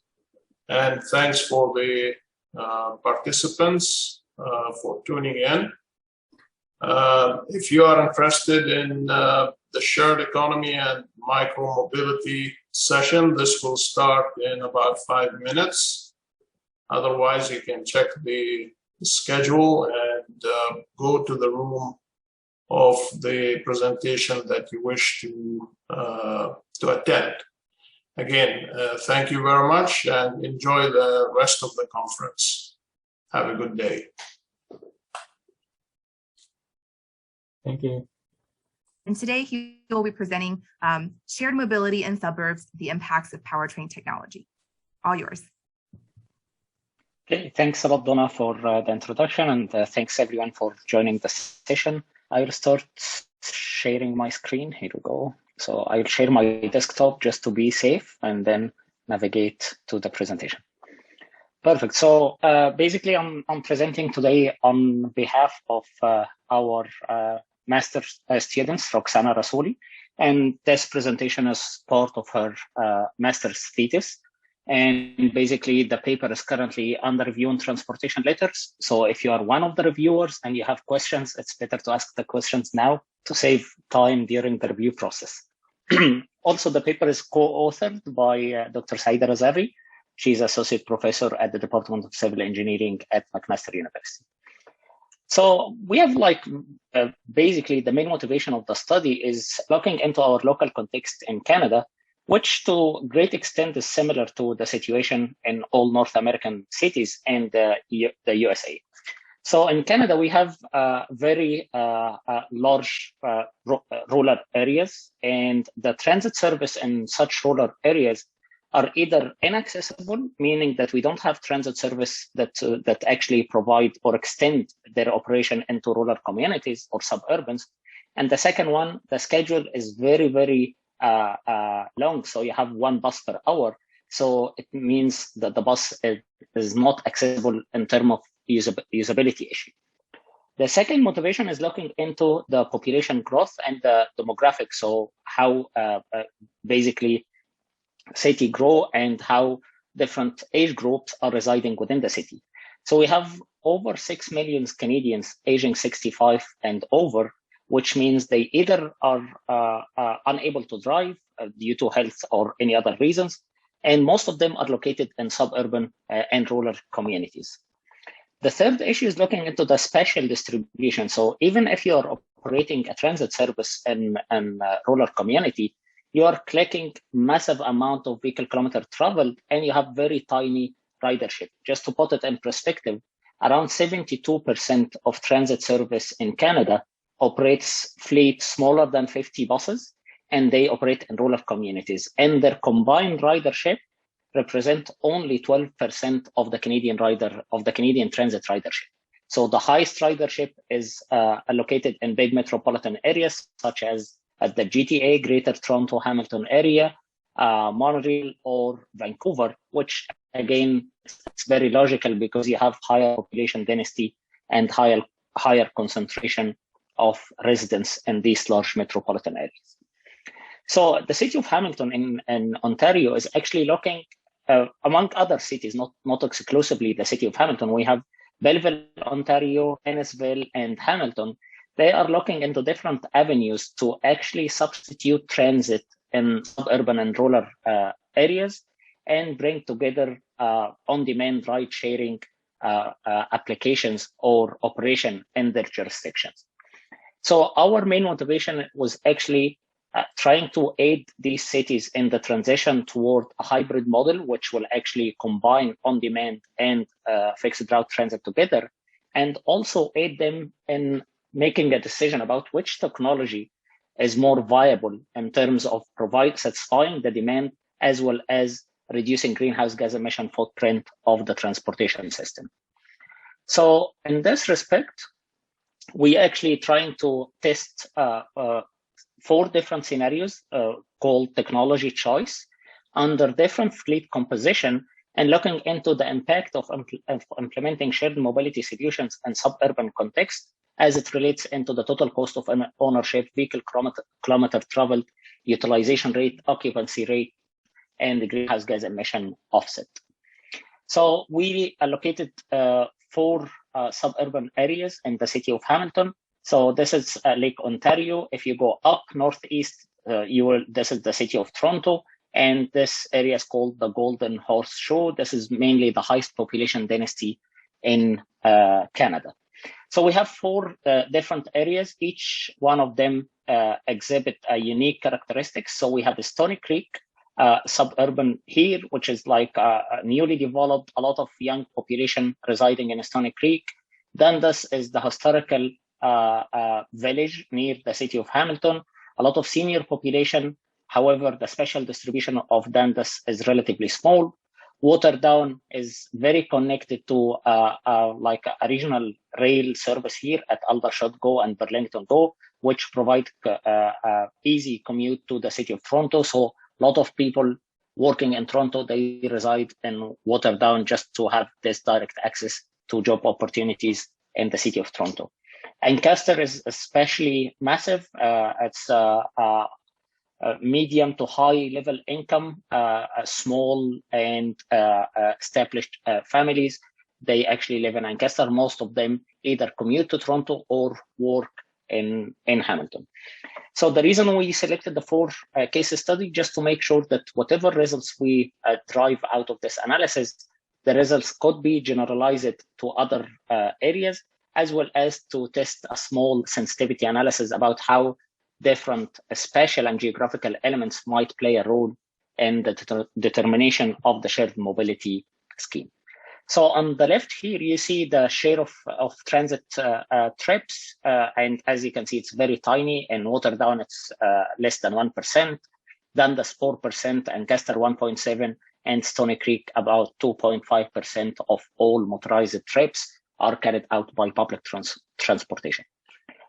Should be noted, though, that the City of Hamilton Transit Service, which is called HSR, Hamilton Street Railway Service, they actually operate along all the 4 case study areas. They have Route 52, 58 in Stony Creek, 16 in Ancaster, 58 in Dundas, and they have 33 in Waterdown. However, like the frequency of the service is very low. They have 1 bus per hour all day and 2 buses per hour during the peak time.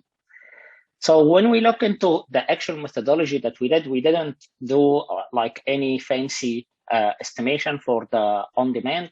We used basically travel demand data available for the Greater Toronto Hamilton area, which will give you the trip demand for each traffic analysis zone per minute, as well as the type of mode choice. Either you're getting a passenger driver, a car driver, car passenger, transit, active transportation, or non-motorized transportation. And then we developed a set of scenarios to be tested in the simulation. We used a simulation platform called J-Horizon. And then we extracted our results and we did a sensitivity analysis to see how what's the perspective of shared mobility in rural area and how technology choice might impact this perspective. So in terms of travel demand data, we focus mainly on intra-community travel demand data. So we don't consider people traveling outside each community.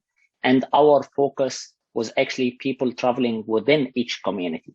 And the reason for this, because this was a direct substitute of the existing transit service, and the existing transit service was mainly operating under a local route operation schemes, meaning that they provide service in the local area only.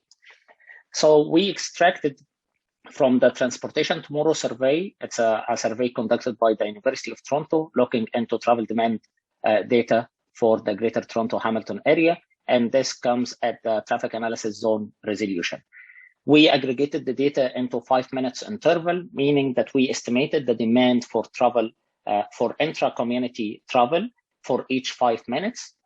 We got the data prepared for the J-Horizon software by defining the centroid of each traffic analysis zone, allocating the average speed of the vehicle. We used 45 kilometers per hour based on Dr. Kokelman's previous work. And we used the Manhattan distance to measure the travel distance between each origin and destination.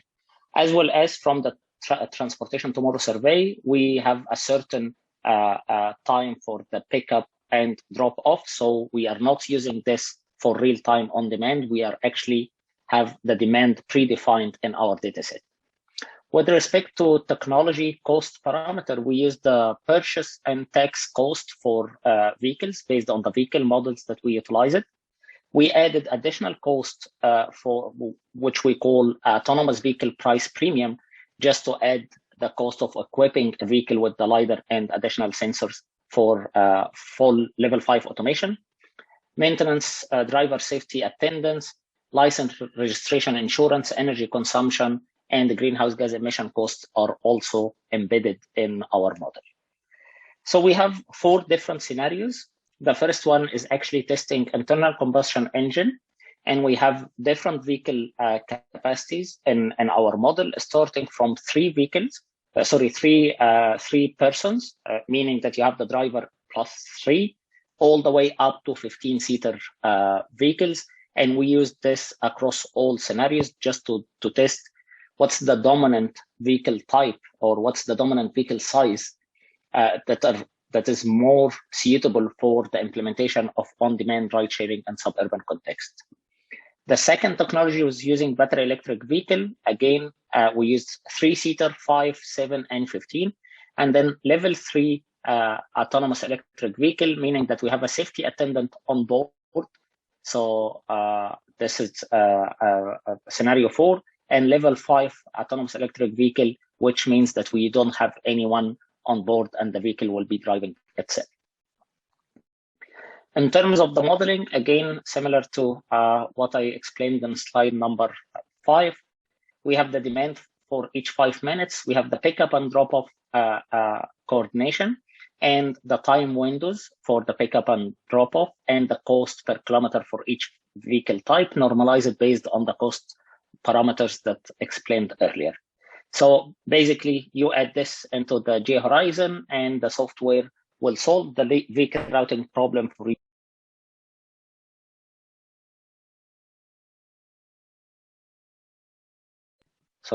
As well as the vehicle route, pickup and drop-off time, and the cost associated to each vehicle.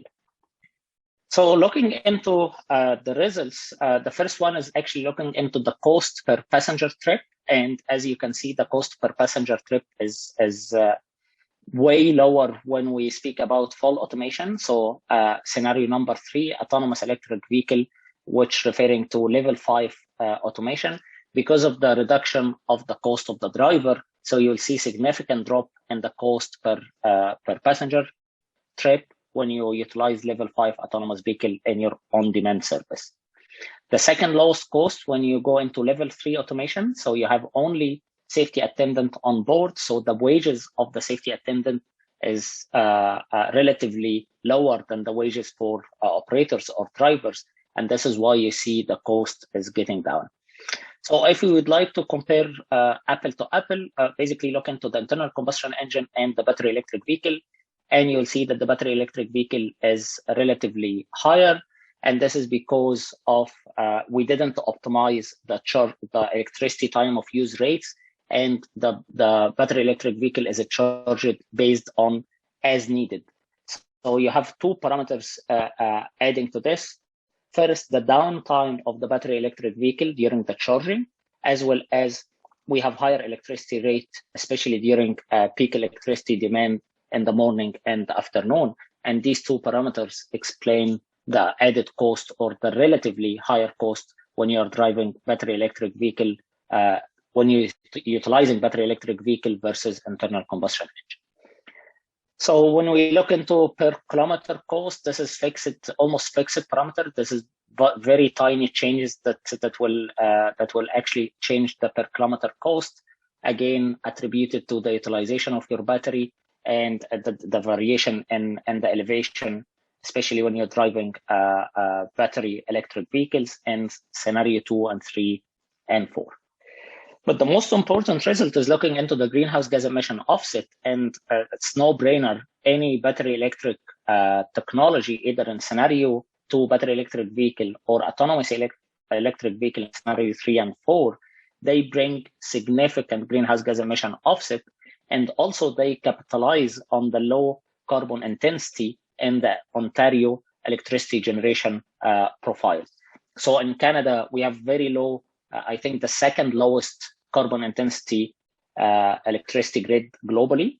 We produce around 216 CO2 equivalent per ton, CO2 equivalent ton per gigawatt electricity produced in Ontario. To put it in perspective, the United States produce around 512. So we are almost half of the carbon intensity in the States.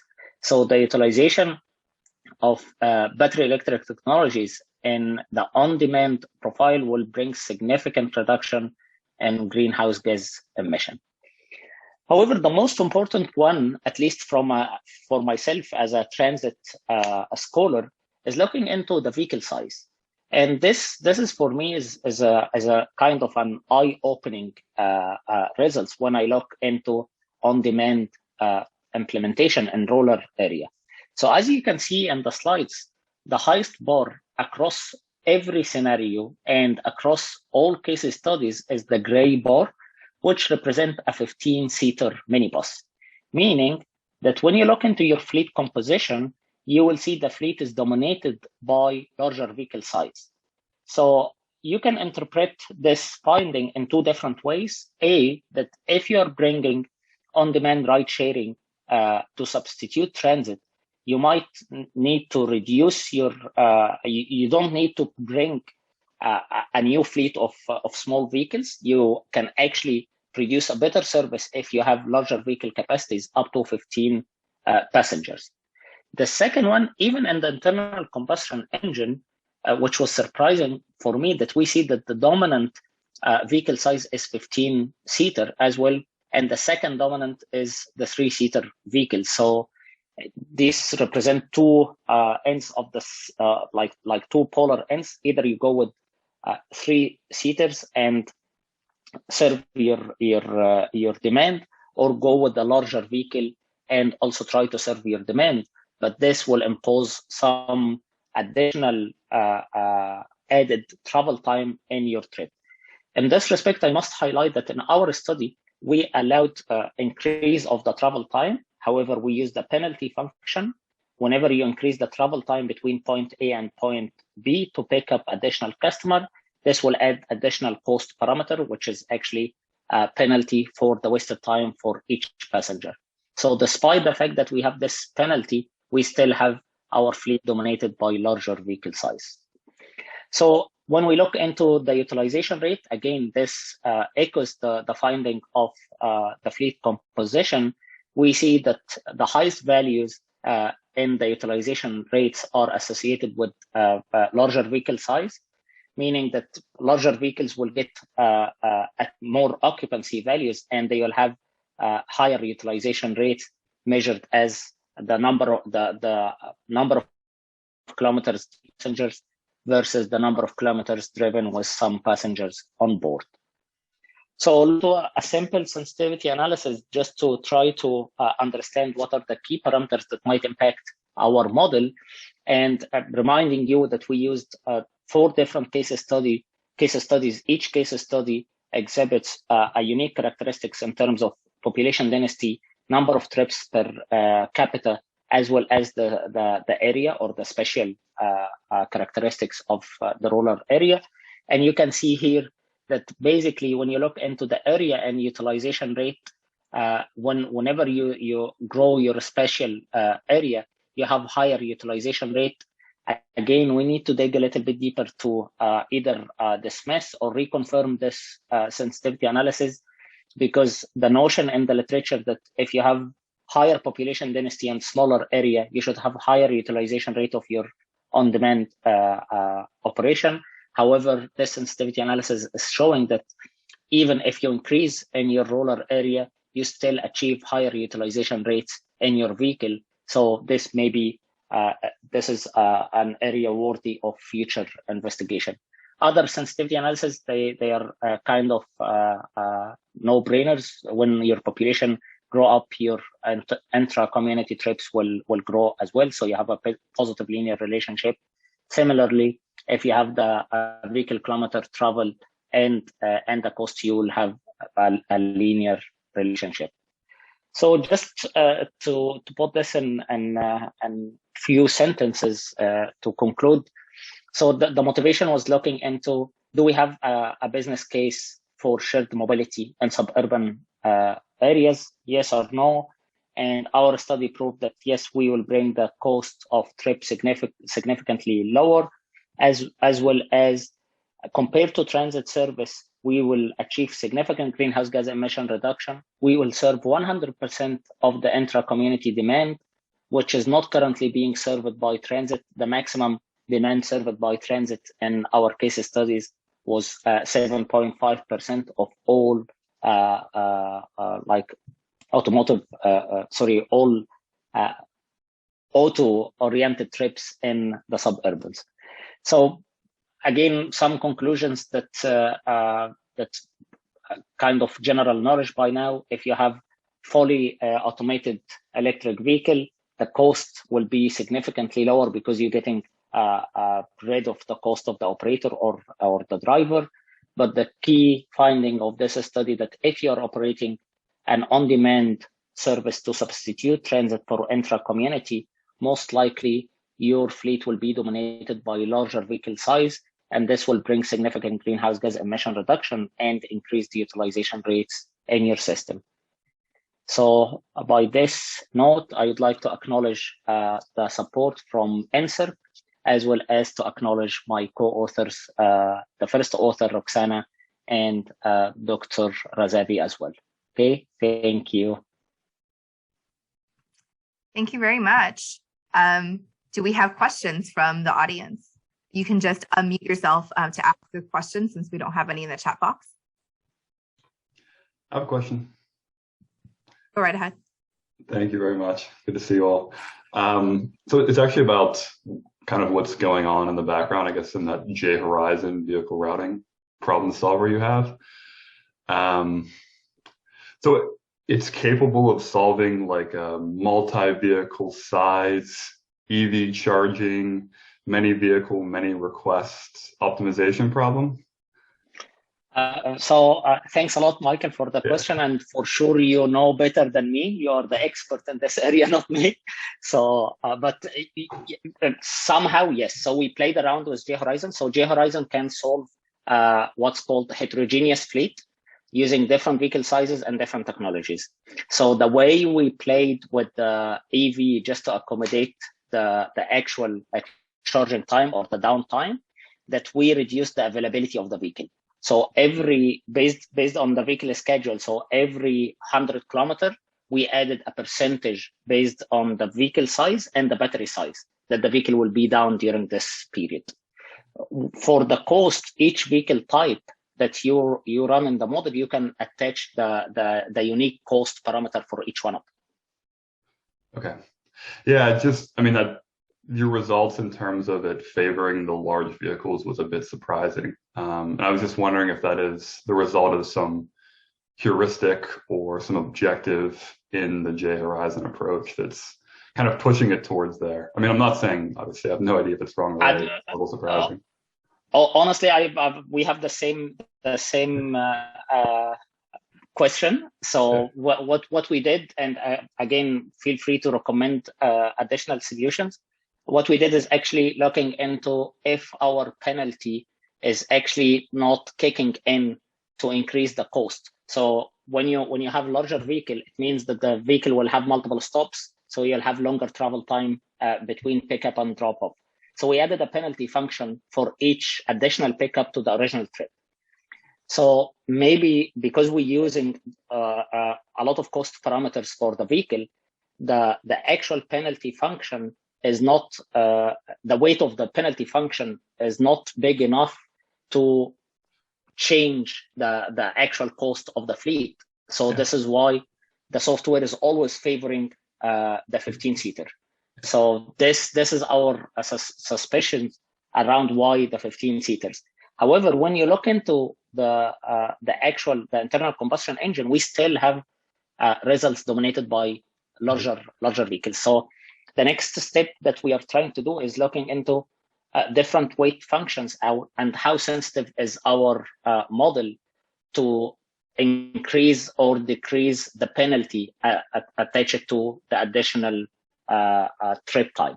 Yeah, I don't have too much of a recommendation. I mean, it might be the Manhattan distance is helping you out in terms of the lack of detours.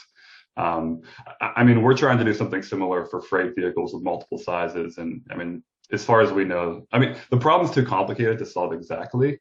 Yeah. So then you're always working with a heuristic. And once you're in that phase, you use someone else's, you make up your own. There's no exact solutions anymore. So you kind of just do the best you can. And one other quick thing, my intuition is that that relationship between area size and utilization might be semi-spurious in the sense that like bigger areas have longer trip distances. And if you have longer trip distances, you're using the vehicle more for those longer distances, and then you have the same distance for your kind of empty trips. But that's just a guess. Yeah, I think this is a great explanation. Where we honestly we didn't think of this explanation, but this is very logical. Yeah. Good seeing you. Great. Other questions? Okay, if not, then we'll move on to the next presentation for the sake of time. Next up, we have Wenwen Zhang, who is an assistant professor of public informatics at Rutgers University. Her research focuses on understanding the behavior, land use, and policy implications of emerging transportation technologies. She is also interested in applying data science techniques such as machine learning and agent-based simulation to enhance urban modeling practices. Today, she'll be presenting what type of infrastructures do e-scooter riders prefer, a route choice model. Thank you, Donna. So can everybody see my screen? Okay, so today I'm going to present about the work that I did with my colleagues, Ralph Buehler at Virginia Tech and Andrea Broaddus from Ford and Ted Sweeney from Spin. We examined what type of transportation infrastructure that e-scooter riders may prefer using a route choice model.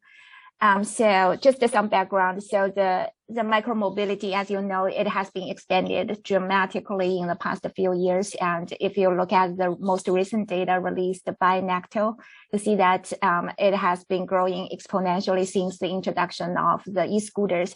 And by 2019, actually, almost 60% of all the micro mobility trips are contributed by scooters.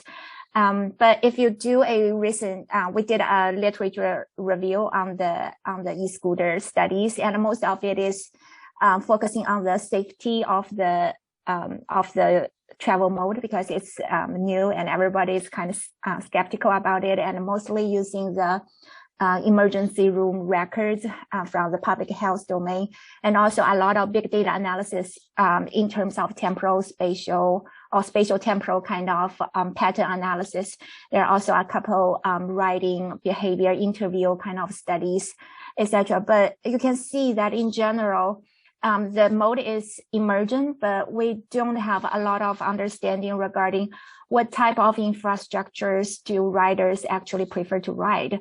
And there has been tremendous debate regarding between different road users, especially the conflicts between pedestrians and the e-scooter users. So for this study, we're going to specifically look at what type of infrastructure do they actually prefer to use as perceived by the pedestrians. The work is already published in TR Part B, and if you're interested, you can definitely download the paper and then see the more details about it. So the data we used for this study is the GPS trajectory of all the e-scooter rides on Virginia Tech campus. So the e-scooters on VT campus are equipped with built-in GPS sensor, which collects GPS records every 5 seconds. And the precision of the collected record is up to 5 digits after the decimal. Sounds like a lot, but not actually enough to determine whether the trip actually happens on sidewalk versus actually on street. So the best we can do is to map match it towards the most similar, most closest infrastructure that it is traveling on. And the data we collected is from September to October in 2019, and there are a total of 76,652 trips in our data. And the method we adopt is that first we map match the GPS trajectory to the OpenStreet network so that it can form a route, because the GTF's trajectory itself are just the points data, not route. And the second step we did is to develop a route choice model using the recursive logit model to see what infrastructure that riders prefer. Okay, so first, the map matching process. So the algorithm we used is called OSRM, Open Source Routing Machine API. So what it does is that it snaps the GPS points to the most likely OSM links. So the likelihood is estimated by the distance from the GPS point to the link, as well as the difference in link level, travel speed. So here they have different travel profile. We just compare the scooter profile with the bike profile because they have the most similar travel speed at the link level. The other profiles available are pedestrian and car profiles. So we implemented this in Python 3.0 to map match it to the OSM. And so here's some example results. So the algorithm not only generate a route for you based on the GPS trajectory, but also return you with a confidence level regarding how confident it thinks that this match is successful or not.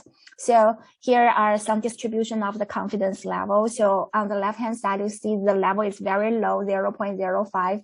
This person is obviously just doodling in the parking lot using the scooter. And so it's the algorithm is having a hard time to map match it to the closest road actually. And the second one is confidence level 0.5, and on the right hand side it's 0.75. So we examined a lot of those examples and then decided that 0.5 may be a good cutting point. So then we just focused on all the routes with confidence level above 0.5 for further analysis. And so here is just the spatial distribution showing you where all the map matched e-scooter trips are on VT campus. And here. So, and then we used the route choice model to understand route preference. So we did a review on the existing model and found perhaps in our case, the recursive logit model makes the most of the sense to develop. The advantage of this model I think is recently developed, and the hugest advantage of this model compared with other route choice model is that there's no need to generate alternative choice set to develop the model. And the major limitation in the cycling and pedestrian routing compared with the car routing is that it is very hard to generate a reasonable sample of alternative set because the road network for those travel modes are way more complicated compared with just the car driving route. So the advantage of this model obviously addresses such limitation. And we used the MATLAB code that is open sourced by TMI, who is the original developer of this algorithm, to implement the model. Okay. And all the variables that are examined in these studies are we did a search on the relevant variables that is associated in the past with the bicycle travel or route preference. And we did our best to assemble a list of the variables from the OpenStreet network based on the data we have. We included as many as possible, so including the route length and simplicity variables like the length, link, constant, left turn, U-turn, and other turn kind of variables at non-intersection locations, as well as those related with infrastructure types like the upslope or the availability of the bike lane, pedestrian-only lane paths, and the different level of the road network from the OSM that is available. And the major difference in the recursive low-join model compared with other discrete route choice model is that because it doesn't generate an alternative set for people to choose from. So all the variables it is examining needs to be link additive. We have a detailed discussion in the paper as well as the original model of this recursive paper of this recursive model. So is that like you cannot have route level of variables. Everything needs to be link additive. So every variable needs to be multiplied by the length of the link, and then by selecting a specific link at each intersection or each node of the network, it's just actually looking at all the subsequent links. So as a result, the interpretation of the model is slightly different from the conventional route choice model. So here is just a spatial map showing you where the infrastructure are located on Virginia Tech campus. So here the green lines are the bike lanes, mostly located between all these large parking lots and connect those parking lots to Virginia Tech campus. And the majority of the roads on campus are actually multi-use parks surrounding the dormitory and also the research buildings on the north side of the campus. And most of the roads can be like multi-use, and the pedestrian roads are only roads are just sparsely located around the building. When it is pedestrian only, then most likely it involves like steps along those paths, making it very hard for the bicycle and e-scooters to ride. Okay, there's also like one-way roads that is at the center of the campus, and as well as at partial of the major roads that are one-way routes. And in general, you can see that it's a very small campus, and we only have limited type of road and network that is available on campus, which is also one of the limitation of this study. And here is the modeling result. So I'm only presenting the final model. So we tested different configurations and arrived at this one. So in general, you can see that users tend to prefer to use bike lanes and multi-paths over all the other types of the roads on campus, with those parameters are the highest. And this, how you interpret it is how much longer they are willing to travel in order to use this road feature. And then here, the users also tend to slightly prefer local tertiary and one-way roads compared with more primary roads, because perhaps they feel safer on these more local roads. And also they tend to avoid routes with stairs because it's very inconvenient. They have to get down and then bring the scooters up, etc. And they also tend to prefer shorter and simpler roads. So try to minimize the length and to get minimum number of links on the network, and try to avoid the different terms and intersections. And the only thing that mostly it's very similar to cyclists. The only thing that is slightly different from the cyclists are that e-scooter riders are not that sensitive to the slope of the road, which may be attributed to the fact that they're powered by electricity rather than the rider. So we also compared the reviewed results with the stated preference survey we did on campus. So we did this result from the survey that we did after the launch of the scooter. So we asked them about where they most preferred to, what type of infrastructure do they most prefer to use. So here you can see the dark blue is the most preferred use category. So most people prefer sidewalks and on-street bike lanes, and followed by the off-street campus trails, and the least one is to share the road with the cars. And then we see like compare with how often they actually use the infrastructure. So the dashed blue line shows that most often they use the sidewalk more than they actually prefer, and they less often use the bike lane compared with they actually want to prefer to use it. Most likely because, as you can see, the bike lanes on VT campus is not well developed within campus, but surrounding the campus. So they don't have enough bike lanes actually to ride on.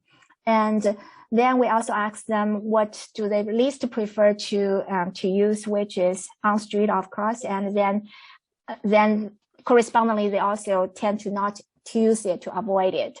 Okay, so in general, I think our finding is consistent with the stated survey that we did on campus.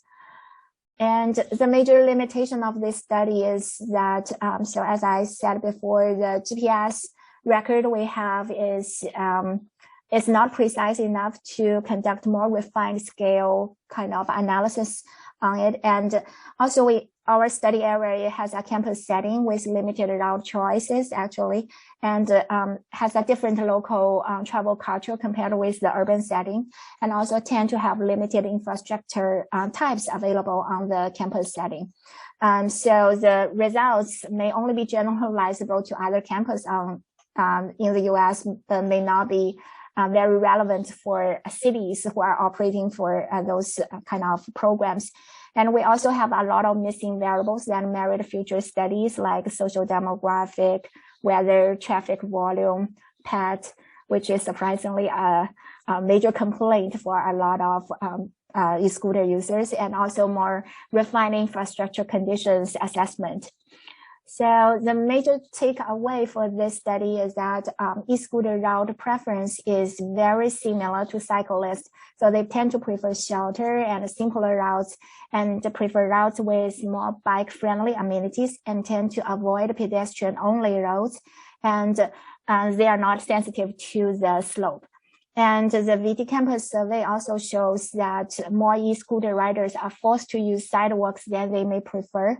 And a substantial portion of the riders prefer to use on-street bike lanes, which is an indicator that perhaps we need to look more into offering those amenities for the riders. And investment in bike lanes, therefore, is very promising to enhance the safety for both pedestrians and e-scooter users. Okay, so that's it. And here are all the email address for for the team. Yeah, thank you. Thanks, Wenwen. I think we'd be interested to hear from the bicyclists about how they feel about sharing those lanes with the scooters. And they hated it. So before we open up questions to the crowd, we have one question here in the chat box. The question is, open source services were chosen for much of this work. Was open source chosen as the exclusive way to go early in the project, or did you consider some non-open sources? As the open source routing machine, you mean like this one? Yeah. Okay. So the project is actually part of the studio. So we're on a very constrained time framework to implement it. And by that time, I am only familiar with this one. But now I have tried different ones. I don't actually recommend, if you want to do map matching, I don't actually recommend OSRM, because OSRM, when it does the matching to the OpenStreetNetwork, it doesn't return like for each link which OSRM. So you still have to do spatial matching, spatial joining later in GIS to figure out what specific link or the route is actually on. There's another algorithm written in Python called fast matching, which can similarly do the kind of work and actually return you link level kind of details of the trajectory that you try to match. Great. Ron, did she sufficiently answer that question? Great. Okay. Do we have other questions from the audience?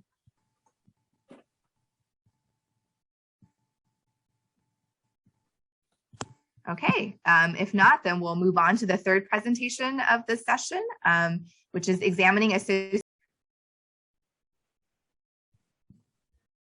Okay. If not, then we'll move on to our last presentation of the session from Rounaq Basu, who is a doctoral candidate in the Department of Urban Studies and Planning at the Massachusetts Institute of Technology. His research interests include land use, transport interactions, relationships between mobility, access, and life outcomes in urban long-term decision-making under uncertainty. He is particularly interested in the impact of emerging and new forms of urban mobility on transportation equity and metropolitan growth. And today he'll be presenting Planning Car-Lite Neighborhoods, Does Bike Sharing Reduce Auto Dependence? Thank you for the introduction, Donna. I will go ahead and share my screen. Can everyone see my screen? Yes. Okay, great. There we go. Hello, everyone. Good afternoon, mostly, but also morning, evening, and night to those of you who are joining in from other time zones. I'm Rounaq. I'm a doctoral student in urban studies and planning, and I'll be presenting our work on the impact of bike sharing on reducing auto dependence. This is co-authored with Joe Ferreira, who I believe is also on the call. So for this talk, this is a brief outline of what I'll be going through. I'll be giving you a brief background of bike sharing services, mostly focused on the US, and then outline our research objective for this study, a brief description of the research methods, followed by our findings empirically and what they mean for policy in the conclusion and how we can take this study forward. So in terms of background, the US has well over 100 cities with bike share systems in them, which are mostly prevalent in the Northeast and in the Great Lakes region, in Chicago particularly.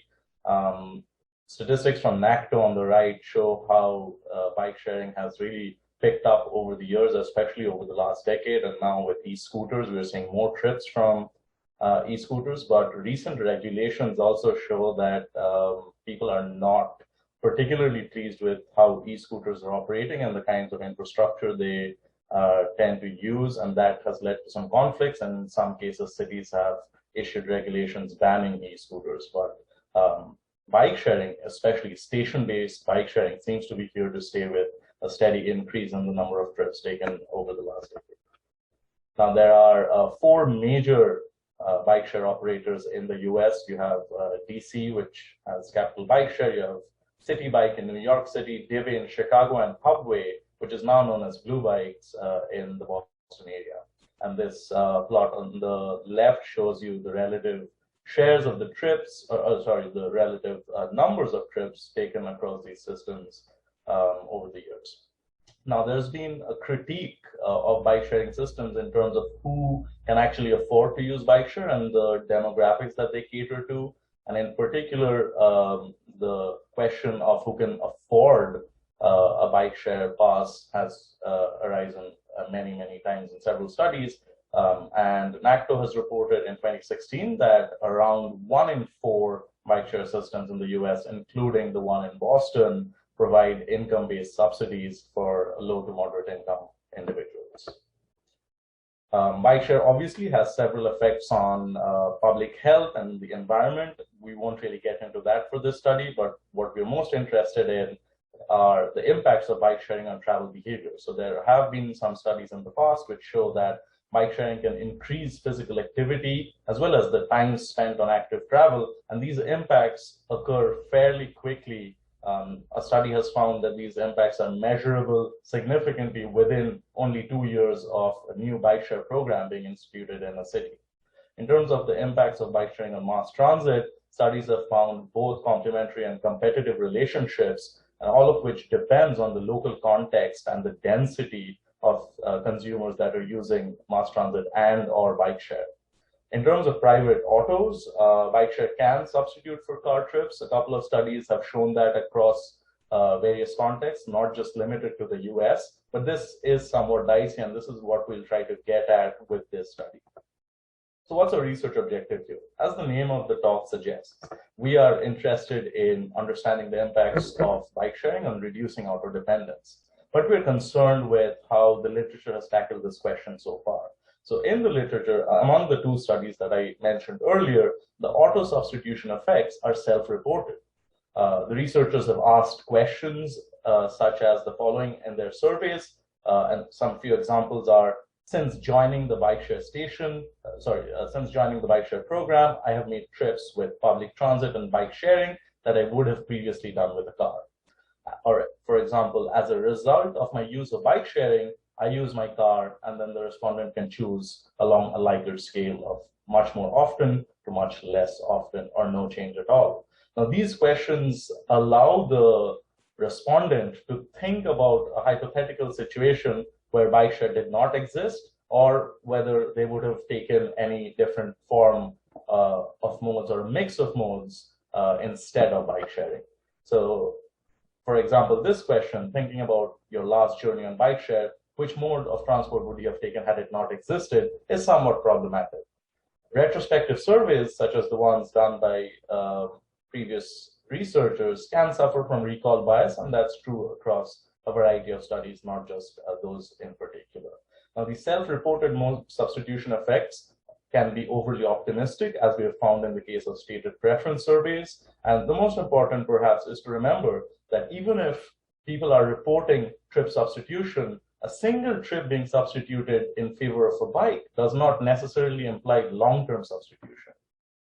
So our research objective is to understand whether bike sharing can reduce long-term auto dependence. And the way we try to get at that is to use small area estimates of vehicle ownership, vehicle miles traveled, and greenhouse gas emissions, and compare them before and after a bike share station is put into place. And the small area that we've been able to obtain data on is at the scale of a 250 meter by 250 meter grid cell. So what we do is, for each grid cell, we have longitudinal data on the average vehicle ownership for each household, and the vehicle miles traveled and the greenhouse gas emissions for each individual. And then we do a before-after comparison to understand how a new bike share station can cause a change or the delta effect.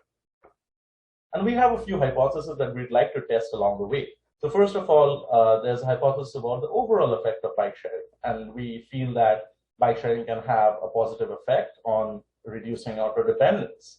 However, the effects are not going to be spatially uniform. We think that bike share stations that are located close to mass transit stations are likely to have a stronger impact, because bike share can connect to mass transit with a better first last mile connection than walking. And finally, do we expect to see the reduction effects almost immediately, or would they be lagged over time, or is there some inertia in how the effects play out? So we'd be interested in testing out these three hypotheses. In terms of research methods, we focus on the case of Boston, as that's local to us, and we are very familiar with the context. Bike sharing was launched in Boston as part of the Hubway program in 2011, and since then, over 10 million rides have been taken cumulatively in the region. The program has since expanded to many other cities, including Brookline, Cambridge, and Somerville in 2012, as well as surrounding inner core cities earlier over the last couple of years. But we'll be focusing only on the 4 years at the beginning of the decade, 2011 through 2014, because that's what we have data for. On the right, you can see the 4 cities. So you have Boston, and then the surrounding areas of Cambridge, Somerville, and Brookline. So 4 cities in total that comprise our study area. In terms of data, we used millions of vehicle registration and inspection records from 2009 through 14 to obtain small area estimates of average vehicle ownership, use, and emissions. And this data set is what we call the Massachusetts Vehicle Census. We also combine data from OpenStreetMaps and MassGIS to construct built environment measures such as distances to various types of amenities, density, diversity, and design. And we also obtained socio-demographic data, again, all at the small area scale from the American Community Survey, including but not limited to population density, income, age, the number of children, and the household size. To undertake the statistical analysis, we use the differences in differences framework, and the graphic on the right gives you an explanation of that. So we basically divide our sample into two groups, one which receives an intervention at some point, which is called the treatment group, and one which does not receive any intervention throughout the study period. That's the control group. And we observe the trends of our outcome variable, which is y, before and after the intervention. In our case, the intervention is the introduction of a new bike share station. So before the intervention, that's the period from 2009 Q1 to 2011 Q2, and then starting from Q3 of 2011 up through 2014 Q4. That's the end of the year. That's the after period. And we look at the change in the distributions of the outcome variables before and after the intervention to tease out the effect of the treatment. Now, in this study, the treatment can be both static and dynamic. That's not something that most transportation researchers have explored so far. And when we talk about dynamic treatment, we mean that some bike share stations can be closed for the winter. And this is particularly true for the Northeast, where we have very harsh winters. So when a bike share station is closed for the winter, even though folks who might have been using that station in the summer, they revert to using their car during the winter. So taking into account the dynamic nature of the treatment or the intervention is important, as well as considering spatial autocorrelation. So because we're looking at autodependence outcomes, which are somewhat expected to be spatially correlated, then accounting for that and addressing that within the differences in differences framework leads to something that we call the spatial DID or the SPDID. And all of these different nuances are taken into account when we undertake our statistical analysis. And the figure on the left gives you a sense of how we've defined the treatment and control areas around the bike share station. Again, each cell is 250 meters by 250 meters grid cell. The 3x3 matrix around a bike share station is defined as the treatment area, and then the next ring, so to speak, around the treatment is considered to be the control area. In terms of finding, just setting expectations here. So in the paper, which has been published, and I'll share a link to that a little while later, we compare how the static treatment and the dynamic treatment results differ, as well as comparing the differences in the DID versus the spatial DID regressions. The spatial DID, again, as a reminder, accounts for spatial autocorrelation in both the dependent and independent variables. But for the purpose of this talk, I'll only be presenting the results related to the dynamic treatment and spatial DID regressions. And on the right, you see a figure which shows how the control and the treatment areas differ. And this is for the last quarter of 2014, when the program has evolved quite a bit across the 4 cities. So thinking back to the 3 hypotheses that we listed in the beginning, hypothesis 1 looked at the overall effect of bike sharing on reducing auto dependence. And we have 3 measures of auto dependence. So we are looking at vehicle ownership per household, vehicle miles traveled per individual, and greenhouse gas emissions as measured through CO2 equivalents, again, per individual. And the impact indicator gives an estimate of the causal impact of bike sharing or a new bike share station on these 3 measures of auto dependence. And what we find does support the overall effect, or the hypothesis 1. So vehicle ownership is found to reduce by around 2% per household per quarter. Vehicle use and greenhouse gas emissions reduce by around 3% per individual in each grid cell per quarter. Now, looking at hypothesis 2, which posited that bike share stations closer to transit would experience or would provide a stronger reduction in auto dependence. And we find evidence to support that as well. We constructed first-class mile connections from people's homes to the nearest transit station, using the nearest bike share station as well. So this isn't a simple this is a network-based connection that we constructed. This isn't the Euclidean distance. And we found that when the first last mile connections are less than a kilometer, the reductions are 3 times as high as the average that we detected on the last slide. And then a little further out, when the connections are between 1 and 1.5 kilometers in length, then the impacts are 2 times as higher, thus supporting our hypothesis that bike share stations that are closer to transit stations provide a stronger impact on reducing auto dependence.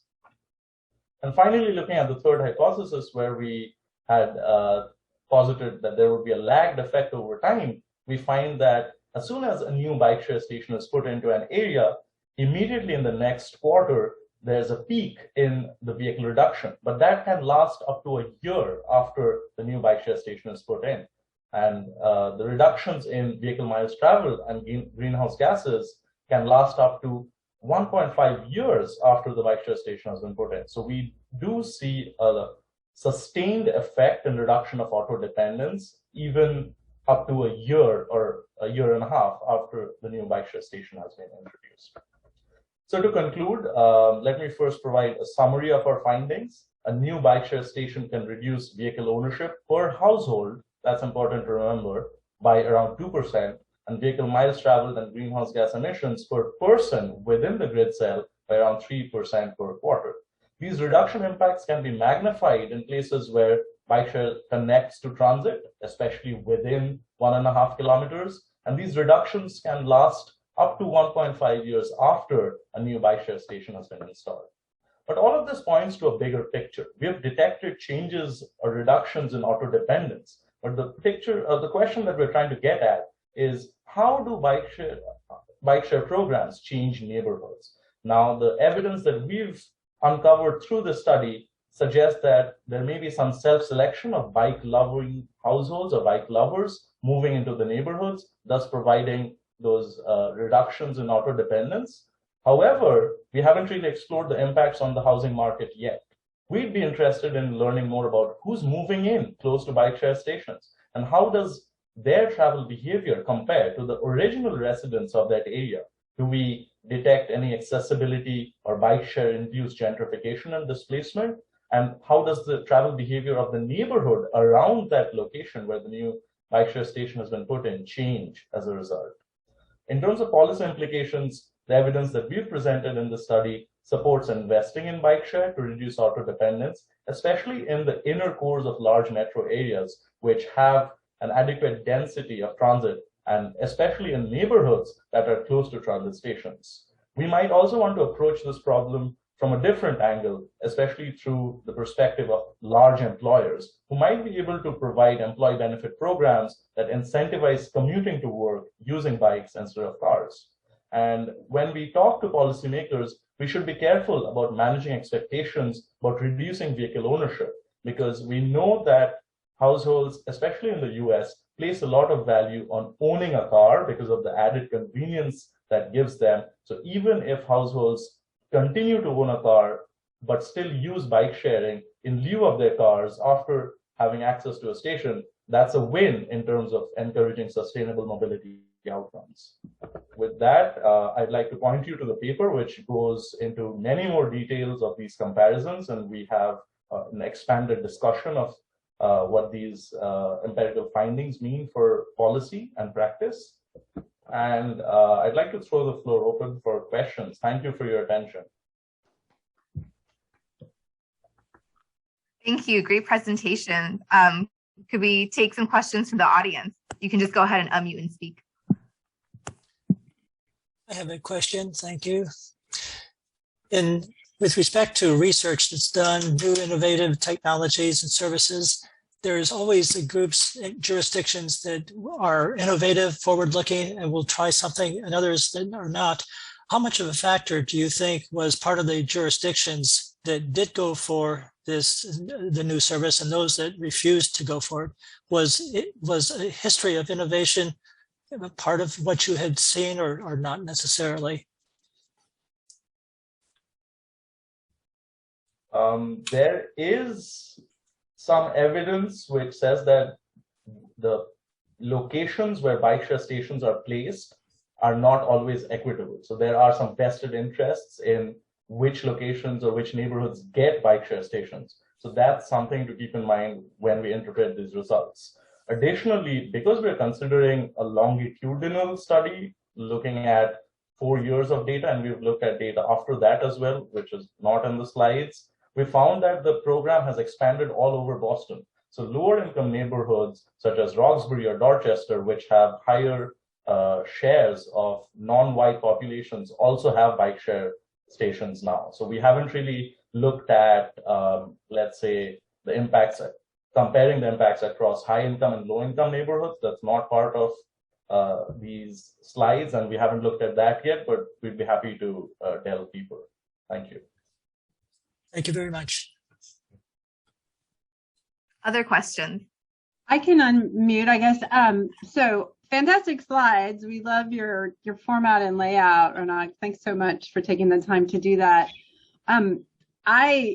I wonder, about e-bikes for door-to-door, not to access a transit station or something, or I'm a visitor. That's the only time I've ever rented bikes, really, was when I was a visitor, or I was on sabbatical and we didn't buy a car in Australia, so I was relying on the bike system there, which was fantastic. But e-bikes, one of the nice things is, it's pretty easy to get door-to-door, even in a hot day. And maybe even with imperfect shoes and things like that. So I think we might get a lot more people to shift if they would pay $1,000 or $2,000 for an e-bike. But then the issue is, the secure parking at those non-home destinations, and of course, rain maybe has an issue on that expensive item. Do you know of any low-cost structures that would help protect this? And there might be a way to even subsidize this transition in case some of these cities are already subsidizing these systems. What comes to mind is probably something similar to a parking cash out program that some employers offer. So these programs basically give employees either like lump sum, let's say $300 per month, and the employees have to commit to not using their designated parking spot at their workplaces. And they could use that to purchase e-bikes. I know of some European cities who have actually gone further and subsidized or even given out e-bikes for free. So, well, maybe not necessarily e-bikes, but bikes. So they've said that here's some money for you. Company cars, which are much more prevalent in Europe than in the US. So what they said was, you give up your company car, or you tell us that you're not going to use the company car, and here's some money for you to purchase a bike. And that's what they use for commuting. So that's what comes to mind from your question. Yeah, that's great, especially from a work situation. But of course, also, once you get your e-bike, you can use it for all sorts of things. You do need to have, like, I don't know what those bags are on either side, saddlebags or something for shopping. And if you have children and people like that you need with you, then that can get a little tricky. But they do it in the Netherlands, of course. They're fantastic that way. Yeah, so I would love to see it used for much more than the work trips. So if there's any way you can also be thinking about that, I think that'll give you a lot more mode shift than just the rentals, the short-term rentals. Although those are great. It's just, with our low densities here in the US, it's hard to get them everywhere. Mm-hmm. Yeah, that's true. Any other questions? If not, I have a quick one. In one of the last sets of slides, you showed that there was this temporally lagged effect in terms of for the vehicle ownership reduction, but then after so many years, it kind of goes back, right? So why did you think that happened in your data? Was that just sort of the overall pattern of vehicle ownership? What was happening there? Yeah, so we've been puzzled by that as well, and we have two possible explanations, none of which may be right. So one explanation is that this has something to do with our data.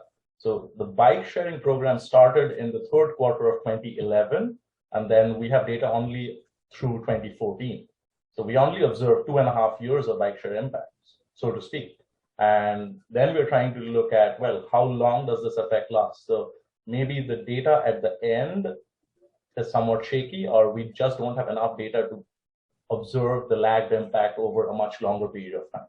So that's one explanation. The other explanation is these neighborhoods initially bring in some bike lover households who are self-selecting into these neighborhoods, and they are somewhat responsible for reducing the vehicle ownership and the vehicle use to some extent. Some of the original residents might also reduce their car use because they now have access to a new bike share station. But over time, we don't know what else is changing in that neighborhood. And that gets at that bigger picture of looking at neighborhood change. Were there new housing projects that brought in other kinds of people?